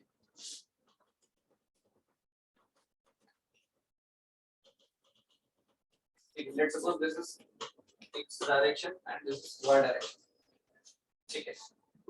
एंड ऑब्वियसली बात है आपके पास ये कुछ एंगल्स होंगे कि इस पर्टिकुलर एंगल को लेट्स सपोज को मैं थीटा 1 बोल रहा हूं, थीटा 2, थीटा 3 एंड थीटा 4, ठीक है। ये चीज, तो अगर आपको रिजल्टेंट वैल्यू निकालना है तो आप क्या करो, हर फोर्स का एक हॉरिजॉन्टल कंपोनेंट निकालो और हर फोर्स का एक वर्टिकल कंपोनेंट निकालो। तो सारे फोर्सेस के हॉरिजॉन्टल कंपोनेंट को ऐड कर दो और सारे फोर्सेस के वर्टिकल कंपोनेंट को ऐड कर दो, ठीक है। तो लेट्स सपोज आपने सारे फोर्सेस के हॉरिजॉन्टल कंपोनेंट निकाले और उसको ऐड करा, तो मैं ऐसा लिख रहा हूं समेशन ऑफ फोर्सेस, कौन सा हॉरिजॉन्टल, एंड आपने सारे फोर्सेस का कंपोनेंट निकाला, वो निकला आपका समेशन ऑफ फोर्सेस वर्टिकल, इस तरीके से। एंड हॉरिजॉन्टल एंड वर्टिकल दोनों के बीच में एंगल क्या है, 90 डिग्री, ऑब्वियसली बात है, तभी तो आप हॉरिजॉन्टल वर्टिकल बोल रहे हैं, एंगल 90 डिग्री। इसका रिजल्टेंट वैल्यू निकालना इजी है हमारे लिए, है ना। क्या हो जाएगा, एंगल 90 डिग्री है ना, दो फोर्स और एंगल 90 डिग्री है, तो आप रिजल्टेंट क्या लिखोगे, under root summation of forces vertical plus summation of forces, ये चीज।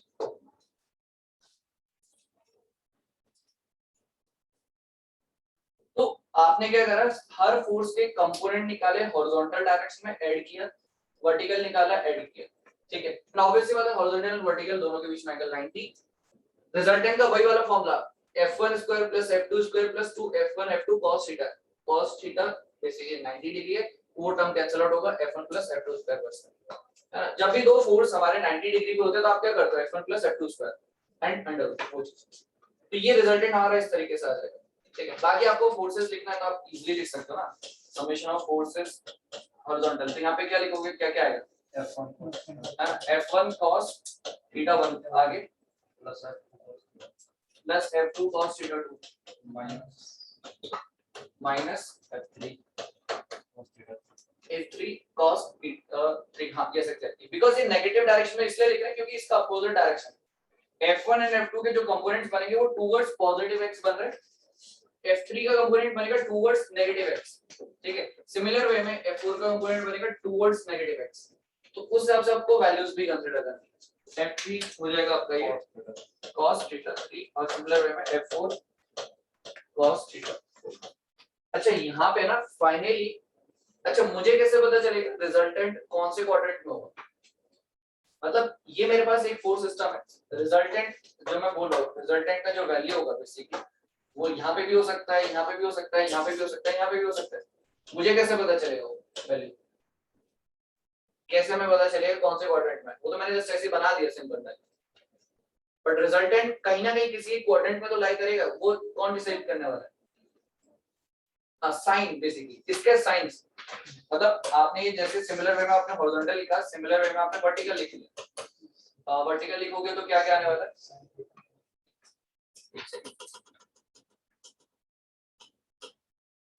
वर्टिकल अगर आप लिखते हो लेट्स सपोज तो वर्टिकल में आ जाएगा f1 sin theta 1, f2 downward negative है ना, माइनस f2 sin थीटा 2 और f3 भी नेगेटिव क्योंकि डाउनवर्ड है, ठीक है। डायरेक्शंस इंपॉर्टेंट है, यहाँ पे डायरेक्शंस का मिस्टेक नहीं करना है बस, बाकी तो सिंपल है, सिंपल मैथमेटिक्स। f4 भी पॉजिटिव होगा क्योंकि वो अपवर्ड डायरेक्शन है, पॉजिटिव y डायरेक्शन, ये चीज। अब डिपेंड करता है इनके साइन पे कि इनका साइन क्या है, ठीक है, इनका साइन क्या है इस चीज पे डिपेंड करता है। लेट्स सपोज अगर ये केस है it is negative it is positive, quadrant कौन से क्वाड्रेंट का रिजल्टेंट होगा, सेकंड क्वाड्रेंट में ना, क्योंकि summation of force horizontal negative ये है नेगेटिव x और वर्टिकल फोर्स पॉजिटिव ये है पॉजिटिव, तो रिजल्टेंट क्या होगा सेकंड क्वाड्रेंट में, ठीक है। तो इनके साइन के बेसिस पे आप क्वाड्रेंट डिसाइड कर सकते हो और ये चीज इंपॉर्टेंट है जब हम आगे केस डिस्कस भी करेंगे नॉन कंकरेंट वाला, ठीक है। तो ये चीज का ध्यान जरूर रखना, ठीक है। इसको नोट करो, देन इस पे क्वेश्चन करते हैं जिसमें आपका एक्चुअली गेट में क्वेश्चन आया है सिविल में इस वाले पार्ट से। अभी तक जो स्टार्टिंग वाला पार्ट किया वो तो जस्ट हमने बेसिक कवर अप करने के लिए किया था, इससे क्वेश्चन आया एक्चुअली गेट में।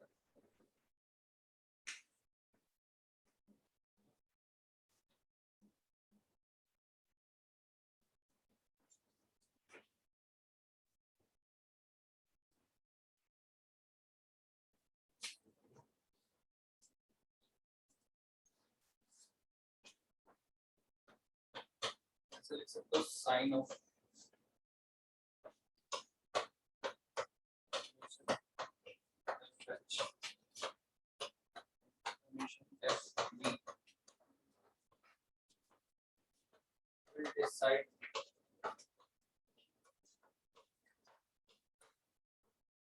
decide the location of resultant, will decide the location of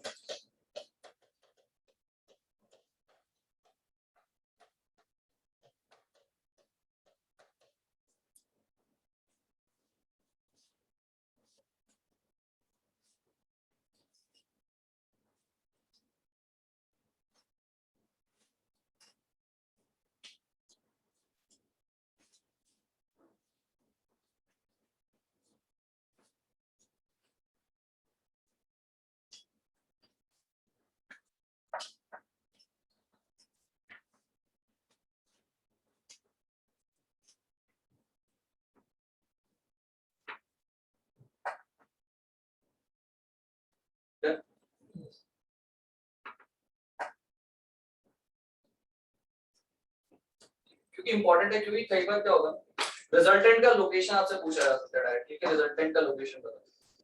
अब रिजल्टेंट का लोकेशन बेसिकली वो पूछेंगे इन टर्म्स ऑफ एंगल, है ना, वो एंगल्स के टर्म्स में पूछेंगे, बट एंगल के लिए आपको ये पहले डिसाइड कर लेना कि कौन से क्वाड्रेंट में आएगा, वो इन दोनों के साइन को चेक करोगे क्वाड्रेंट आपको क्लियर हो जाएगा।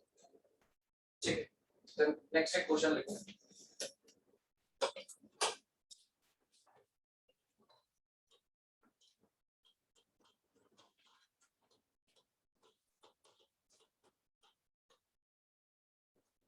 मैग्नीट्यूड ऑफ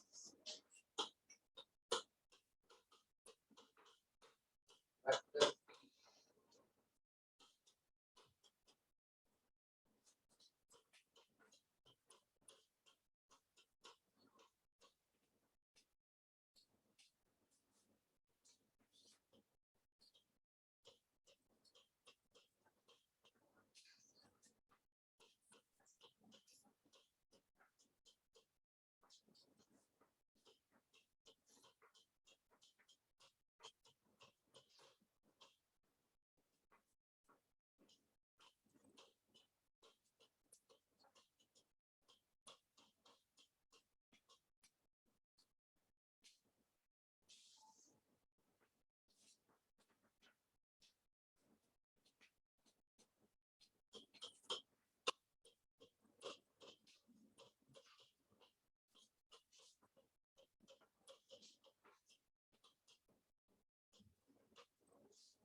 ये आपको x डायरेक्शन दे रखा है।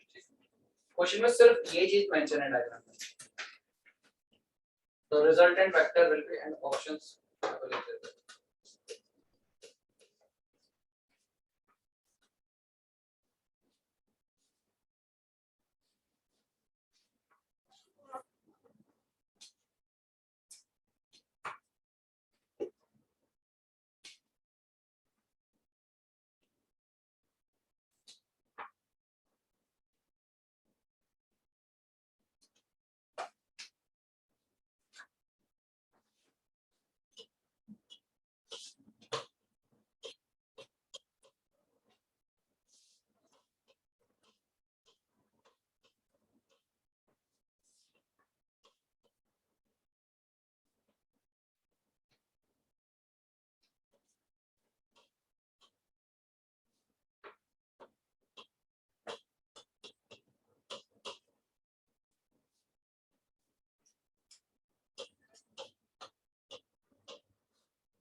ऐसा ना क्वेश्चन में एक्चुअली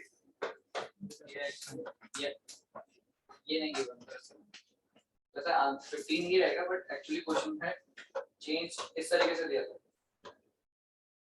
एक्चुअली वो किसी के नोट्स तो उसमें डायरेक्टली उन्होंने आंसर ही लिख दिया एंड ये चीज गिवन था क्वेश्चन में सिर्फ ये वाला सिर्फ ये चीज इतना गिवन था तो लास्ट ईयर जो स्टूडेंट ने लिखा है उसने आंसर लिखा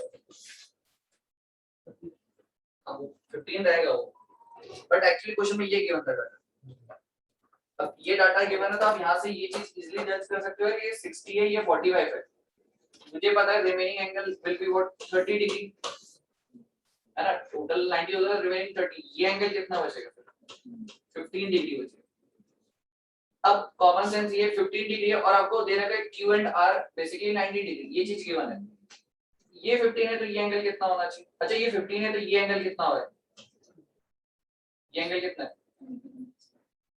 90 माइनस 50 कितना 75 तो ये रिमेनिंग एंगल कितना बचा 15 इस तरीके से तो एक्चुअली 15 मैंने एक्चुअली डायरेक्टली पहले आंसर लिख दिया था बट क्वेश्चन में जो डाटा गिवन है ये पर्पल कलर से जो लिखा है 45 60 एंड ये 90 डिग्री हमें गिवन है बाकी ये चीज आपको कैलकुलेशन खुद से करना है 15 होगा ये होगा ये एंगल कैसे फाइंड आउट होगा कौन सा वाला ये 15 ना ये तो सॉल्यूशंस पे है अभी ये तो फाइंड आउट करना है कैसे फाइंड आउट होगा मतलब कैसे करो रिजल्टेंट वेक्टर विल बी पहले रिजल्टेंट वैल्यूज निकाल दो 330.4 आ 330 और एंगल अच्छा देखो उन्होंने बोला रिजल्टेंट वेक्टर एंगल भी दिया अब क्वेश्चन में उन्होंने कुछ भी मेंशन नहीं किया था क्वेश्चन में ये आपको बस गिवन है अब जो डायरेक्शन गिवन है उसी के रिस्पेक्ट में हम बता सकते हैं यही पॉसिबिलिटी और कुछ नहीं देखो क्वेश्चन में ना कहीं भी सिर्फ उन्होंने ये x बनाया था बाकी और कोई डायमेंशन नहीं बनाया मतलब दूसरा और कोई एक्सिस नहीं बनाया कि दिस इज y और this is -x negative y इस तरीके से कुछ नहीं बनाया सिंपली ये x दे रखा था और क्वेश्चन में आई थिंक जहां तक मुझे याद है बी ऑप्शन डी होगा सर हाँ ये लिखा है ठीक है क्वेश्चन में लिखा है resultant vector with respect to x axis with respect to x axis आपको ये निकालना है ये चीज और with respect to x axis positive negative का कोई डाउट होना नहीं चाहिए क्योंकि यहाँ पे सिर्फ एक ही एक एक्सिस बना दी तो इसके रिस्पेक्ट में बता रहा हूँ डी पकड़ लिया है ठीक है 118.9 वैसे रिजल्टेंट कौन से क्वाड्रेंट में होगा सेकंड क्वाड्रेंट में ये सेकंड इसका वैल्यूज एक बार जस्ट कंफर्म कर दो ये summation of forces along horizontal कितना आ रहा है -159.59 ठीक है ये और समेशन ऑफ फोर्सेस वर्टिकल 289.6 तो यहाँ से हमें ये चीज कंफर्म हो रहा है कि ये नेगेटिव x पॉजिटिव है सेकंड क्वाड्रेंट तो आपको एंगल कौन सा निकालना है ये वाला इस पॉजिटिव x के साथ ठीक है with respect to x axis ये अगर with respect to x axis given भी नहीं होता ना तो आप ये देखो क्वेश्चन में डायरेक्शन सिर्फ एक लौती ही दे रखी है तो इसके रिस्पेक्ट में आपको डायरेक्शन बताना ठीक है तो आई थिंक ये वैसे थीटा की वैल्यू सर -28 आ रही कितनी आ रही है -28 कौन से थीटा की वैल्यू 718 मतलब वैसे है थीटा को 10 इनवर्स हाँ आप वो पता क्या है एक्चुअली क्या है ये चीज आपने ये इसकी बात बता रहे हो ये रिजल्टेंट है ना आपका यहाँ पे आ रहा है this is summation of force horizontal और ये आ रहा है समेशन ऑफ फोर्स वर्टिकल है तो यहाँ से आप एंगल निकाल सकते हो यहाँ से tan थीटा करके दिस इज थीटा तो tan थीटा करोगे tan थीटा करोगे परपेंडिकुलर को बेस परपेंडिकुलर हो जाएगा summation of forces vertical divided by summation of force horizontal यहाँ से थीटा का वैल्यू कितना आना चाहिए 61 180 माइनस कर देंगे जस्ट उससे वही चीज आएगा 61 पॉइंट समथिंग जो भी आएगा बट हमें वैल्यू कौन सी चाहिए हमें ये चाहिए ये वाली वैल्यू मतलब 180 माइनस थीटा चाहिए हमें आंसर क्योंकि आंसर जो बताना है वो इस पॉजिटिव x के रिस्पेक्ट में हमें बताना है इस वजह से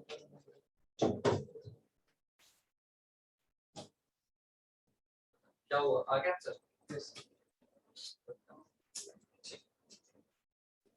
तो ये गेट में आया हुआ क्वेश्चन आई थिंक 2018 में समथिंग आया था सिविल ब्रांच। तो अगर वो मेंशन भी नहीं होगा विद रिस्पेक्ट टू पॉजिटिव, क्योंकि कंफ्यूजन होगा नहीं, क्योंकि यहाँ पे सिर्फ उन्होंने डायग्राम में सिर्फ यही एक्सिस बना रखा है डायरेक्शन के। तो आप कैलकुलेशन करोगे summation of force horizontal vertical इस तरीके से आएगा। और ये जो आप थीटा बोल रहे थे ना, समझ गया सर मैं। हां यहां से नेगेटिव कैसे आ रहा है? हां ठीक है 61 समथिंग आ रहा है। हां, और हमें चाहिए दिस पॉजिटिव एक्स एक्सिस से, तो 180 माइनस थीटा आंसर है। मतलब जो आंसर हमारा वो 180 माइनस थीटा मतलब 18, ये आंसर है जी। ठीक है, तो ये क्वेश्चन जो आया था गेट में वो आपको क्लियर होना चाहिए। ठीक है, इससे प्रीवियसली हमने जो भी करा होगा just for practice purpose of May भी शायद आ जाए, बट चांसेस बहुत कम है, क्योंकि ये स्टैंडर्ड क्वेश्चन अभी तक पूछा गया है। उससे पहले तो जस्ट एक बेसिक पार्ट है। ठीक है, तो यहाँ पे हमने बेसिकली आप देखोगे कंकरेंट फोर्स सिस्टम का जो रिजल्टेंट कैसे कैलकुलेट कर सकते हैं। एक ये वाला केस है जिसमें आप मोर देन वन फोर्स मतलब 2 3 सेवरल फोर्सेस, कांसेप्ट ये है कि हर फोर्स का हॉरिजॉन्टल डायरेक्शन में कंपोनेंट, वर्टिकल डायरेक्शन में कंपोनेंट, देन रिजल्टेंट निकालो डायरेक्ट। ठीक है, तो सिंपल कैलकुलेशन करोगे आ जाना चाहिए आंसर इसका। ठीक है, बाकी कांसेप्ट वही वाला है कि आपने फोर्सेस को रिजॉल्व करना है बस। फोर्सेस को आपने रिजॉल्व किया, ठीक है, फोर्सेस को आप रिजॉल्व करते हो, ठीक है, फोर्सेस को रिजॉल्व करने के बाद एक ये बचेगा आपके पास समेशन ऑफ फोर्स हॉरिजॉन्टल, दूसरा बचेगा समेशन ऑफ फोर्स वर्टिकल। ठीक है, इस इनके साइन डिसाइड करेंगे कि रिजल्टेंट कौन से क्वाड्रेंट में होगा, वो चीज आप देख लोगे। बाकी रिजल्टेंट का मैग्नीट्यूड तो ऐसे नहीं चलेगा, बस एंगल निकालते वक्त जरूर देख लेना कि आपका रिजल्टेंट कौन से है उसमें आता है। जनरली पता क्या होता है, जब हम इसके आगे वैसे मैंने जानबूझ के फॉर्मूला ये नहीं लिखा है tan theta summation of force vertical divided by summation of force horizontal, और यहां से थीटा का वैल्यू tan इनवर्स ये सब इसलिए नहीं लिखा बिकॉज़ क्या होता है जब आपसे एंगल पूछा जाएगा रिजल्टेंट का, तो आप ये आंसर दोगे तो गलत हो जाएगा। आपको ये देखना पड़ेगा कि वो रिजल्टेंट का लोकेशन मतलब डायरेक्शन किस के रेस्पेक्ट में पूछ रहा है। ठीक है, किसके रेस्पेक्ट में पूछ रहे, तो आपको पहले ये डिसाइड करना पड़ेगा कि रिजल्टेंट कौन से क्वाड्रेंट में। अगर हम यही फॉर्मूला यूज करेंगे ना, अगर यही फॉर्मूला यूज करते हैं आंसर 61 आता है, 61 ऑप्शन में होगा ऐसा। एक्चुअली ऑप्शन में नहीं था, मैंने जानबूझ के लिखा। क्वेश्चन सिंपल था, सिर्फ 330 एक ऑप्शन था, बाकी एंगल तो अलग-अलग थे। तो आंसर क्वेश्चन सिंपल था ना, ऑप्शन पे इजी से सेट कर देगा। बट इसलिए मैंने जानबूझ के यहाँ पे फॉर्मूला नहीं लिखा है, ये वाला इसलिए नहीं लिखा है क्योंकि जनरली बाय मिस्टेक होता है कि हम जब नोट्स बनाते हैं शॉर्ट नोट्स लिखते हैं तो साथ साथ इसको भी लिख दिया। अब वो माइंड में रहेगा कि एंगल रिजल्टेंट का एंगल जो लोकेशन पूछ रहा है, जो डायरेक्शन पूछ रहा है, थीटा इस फॉर्मूला से निकलेगा।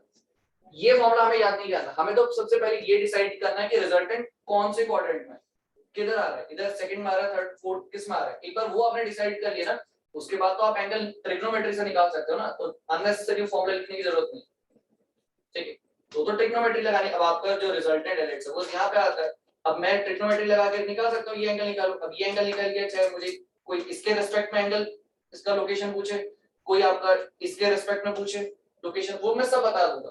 ट्रिग्नोमेट्री तो लगानी है, उसके लिए अननेसेसरी फॉर्मूला लिखने की जरूरत ही नहीं है ना, तो वो तो आप ट्रिग्नोमेट्री लगा के आप इजीली फाइंड आउट कर सकते हो। तो इंपॉर्टेंट बस ये है रिजल्टेंट का लोकेशन निकालना है, ट्रिग्नोमेट्री लगानी है और कुछ नहीं। ठीक है, यहाँ तक क्लियर। बाकी नॉन कंकरेंट वाला पार्ट हम कल डिस्कस करते हैं। बाकी ऐसा एक चीज बताओ, किसी को ऐसा तो नहीं लग रहा स्पीड बहुत तेज है? ठीक है, नहीं मैं वैसे पूछ रहा हूँ, अगर लग रहा तो बोल सकते मैं कैसा लग रहा है, बट ठीक है इतना, क्योंकि बहुत बेसिक सी चीज है, अभी तो टाइम हमारा उसमें लगेगा ट्रसेस वाले पार्ट में। ठीक है, ये सब चीजें जैसे ये वाला केस है कंकरेंट फोर्स सिस्टम का, इसका एनालिसिस, ये सब हमारा ट्रस के न्यूमेरिकल्स में ही यूज होता है। अभी तो हमारा जस्ट बेसिक पार्ट चल रहा है। नॉन कंकरेंट में सबसे पहले मोमेंट डिस्कस करेंगे, उस मोमेंट को कब बैंडिंग मोमेंट बोलते हो, कब ट्विस्टिंग मोमेंट बोलते हो, वो चीज डिस्कशन करना है। फिर नॉन कंकरेंट फोर्स सिस्टम का रिजल्टेंट, फिर एक बार ये सारे बेसिक कंप्लीट हो जाएंगे ना इक्विलिब्रियम वाले, फिर हम आएंगे ट्रस वाले जो सबसे ज्यादा इंपॉर्टेंट है, जिससे न्यूमेरिकल सबसे ज्यादा है। तो रिजल्टेंट को सिंपल किसका इसका हाँ, इसका रिजल्टेंट देखो क्या करना है आपको, बस ये देखो कंपोनेंट्स निकालना। मुझे P का, आप एक काम करो, आपके पास P Q R है, आप क्या करो summation of forces along horizontal. तो P का हॉरिजॉन्टल डायरेक्शन में कंपोनेंट क्या बनेगा, P cos सभी वो निकल गया, तो उसके बाद रिजल्टेंट निकाल, ये दोनों निकल के वाली ये बात तो सिंपल केस था ना, रिजल्टेंट वाला दोनों का स्क्वायर करके अंडर रूट कर लिया बस। ये वाली चीज जो हमने यहाँ पे लिखी थी, ये वाली चीज डायरेक्शन। अब देखो आपने रिजल्टेंट इस फॉर्म से निकाला क्योंकि आपने हॉरिजॉन्टल फोर्स दिया और एक वर्टिकल फोर्स दिया, तो 90 डिग्री दोनों के बीच में एंगल, तो रिजल्टेंट ये फॉर्मूला से निकल जाएगा, है ना, f1 square plus f2 square करके। ठीक है, पहले बताओ ये फॉर्मूला क्लियर है, ये चीज क्लियर है। अब आप बोल रहे हो लोकेशन, लोकेशन के लिए आपने देखा यार एक का नेगेटिव साइन है और एक का पॉजिटिव साइन है। ठीक है, तो ये क्वाड्रेंट कौन से क्वाड्रेंट में लाई करेगा, ये सेकंड क्वाड्रेंट में लाई करने वाला है, दिस आर इस सेकंड क्वाड्रेंट में लाई करेगा। अब इस सेकंड क्वाड्रेंट में लाई कर रहा है, तो मुझे इसका डायरेक्शन बताना विद रिस्पेक्ट टू दिस, मतलब मुझसे ये वाला दिस ये वाली चीज, तो ना ये वाला एंगल पूछा जा रहा है, क्योंकि आपके पास उन्होंने वैसे दे रखा है with respect to X axis, आपको बताना है इसका direction, resultant vector. Resultant vector आपके पास ये है, रिजल्टेंट वेक्टर आपके पास ये है, और रिजल्टेंट वेक्टर का ये लोकेशन हमने कैसे डिसाइड किया, बेस्ड ऑन दिस साइंस, है ना, तो सेकंड क्वाड्रेंट में आ गया। अब आपको इसका डायरेक्शन बताना है with respect to this direction X axis, तो ये एंगल होने वाला है। अब इस एंगल को कैलकुलेशन कैसे करेंगे वो देखो। लेट्स सपोज इसको मैं बोल रहा हूं अल्फा, लेट्स सपोज मैं इसको अल्फा बोल रहा हूं, मुझे अल्फा फाइंड आउट करना है। अल्फा फाइंड आउट कैसे कर सकते हैं, देखो एक बेसिक सी चीज है यहाँ पे, ये वाली चीज, ठीक है, रिजल्टेंट ये जो पार्ट है ये चीज और एक ये चीज, ये रिजल्टेंट है, तो रिजल्टेंट है तो ये वाला पार्ट आपका समेशन ऑफ फोर्सेस क्या है, वर्टिकल, और ये वाला पार्ट है समेशन ऑफ फोर्सेस हॉरिजॉन्टल। ठीक, तो आपको ये एंगल फाइंड आउट कर सकते हो, ये वाला एंगल, ये वाला एंगल कैसे फाइंड आउट करोगे, ये जो एंगल थीटा बनेगा ये कैसे फाइंड आउट करोगे, vertical force divided by horizontal force. देखो इसको मैं अलग से यहां पे बना देता हूं, ठीक है, ये हमारे पास रिजल्टेंट आया, ठीक है, मुझे ये एंगल बताना है अल्फा, ठीक है, इस एक्सिस के रेस्पेक्ट, तो मुझे ये अगर थीटा पता चल जाए तो मैं बोल सकता हूं कि मेरा अल्फा जो है वो 180 माइनस थीटा है। ये चीज मुझे ये थीटा निकालना है, तो थीटा के लिए मैं क्या लगाता हूं, let's suppose tan theta apply करता हूं, तो tan theta is what, perpendicular divided by base. Perpendicular क्या लिख सकते हैं हम, परपेंडिकुलर ये वाली चीज लिखी है ना, और बेस क्या होता है ये वाली चीज, तो बेस तो हमारे पास है ना ये चीज समेशन ऑफ फोर्सेस हॉरिजॉन्टल, जो कि नेगेटिव था इसलिए तो हमने उसको इस साइड पे लिखा, समेशन ऑफ फोर्सेस हॉरिजॉन्टल, ये चीज आपका बेस हो गया। बट वर्टिकल की बात करते हो, ये कंपोनेंट कौन सा है, ये वाला, जो कि क्या समेशन ऑफ फोर्सेस वर्टिकल, यहां से समेशन ऑफ फोर्सेस वर्टिकल करा, तो इन दोनों का वैल्यूज आप ऑलरेडी कैलकुलेट कर चुके हो, तो यहां से कैलकुलेशन के बाद क्या आएगा थीटा, थीटा का जो भी वैल्यू है उसको इसमें रखोगे, 180 माइनस थीटा करोगे तो अल्फा मिल जाएगा, और alpha is the direction, because आपको इसके रिस्पेक्ट में आर का डायरेक्शन पूछा, ठीक है, तो इसको ट्राई करना एक बार, इन केस अगर फिर भी अगर कुछ डाउट होगा तो पूछ लेना, ठीक है। चलो फिर है ना, तो बाकी कल मिलते हैं, कल हम स्टार्ट करेंगे वो वाला पार्ट, नॉन कंकरेंट फोर्सेस, ठीक है, चलो थैंक यू सो मच। हाँ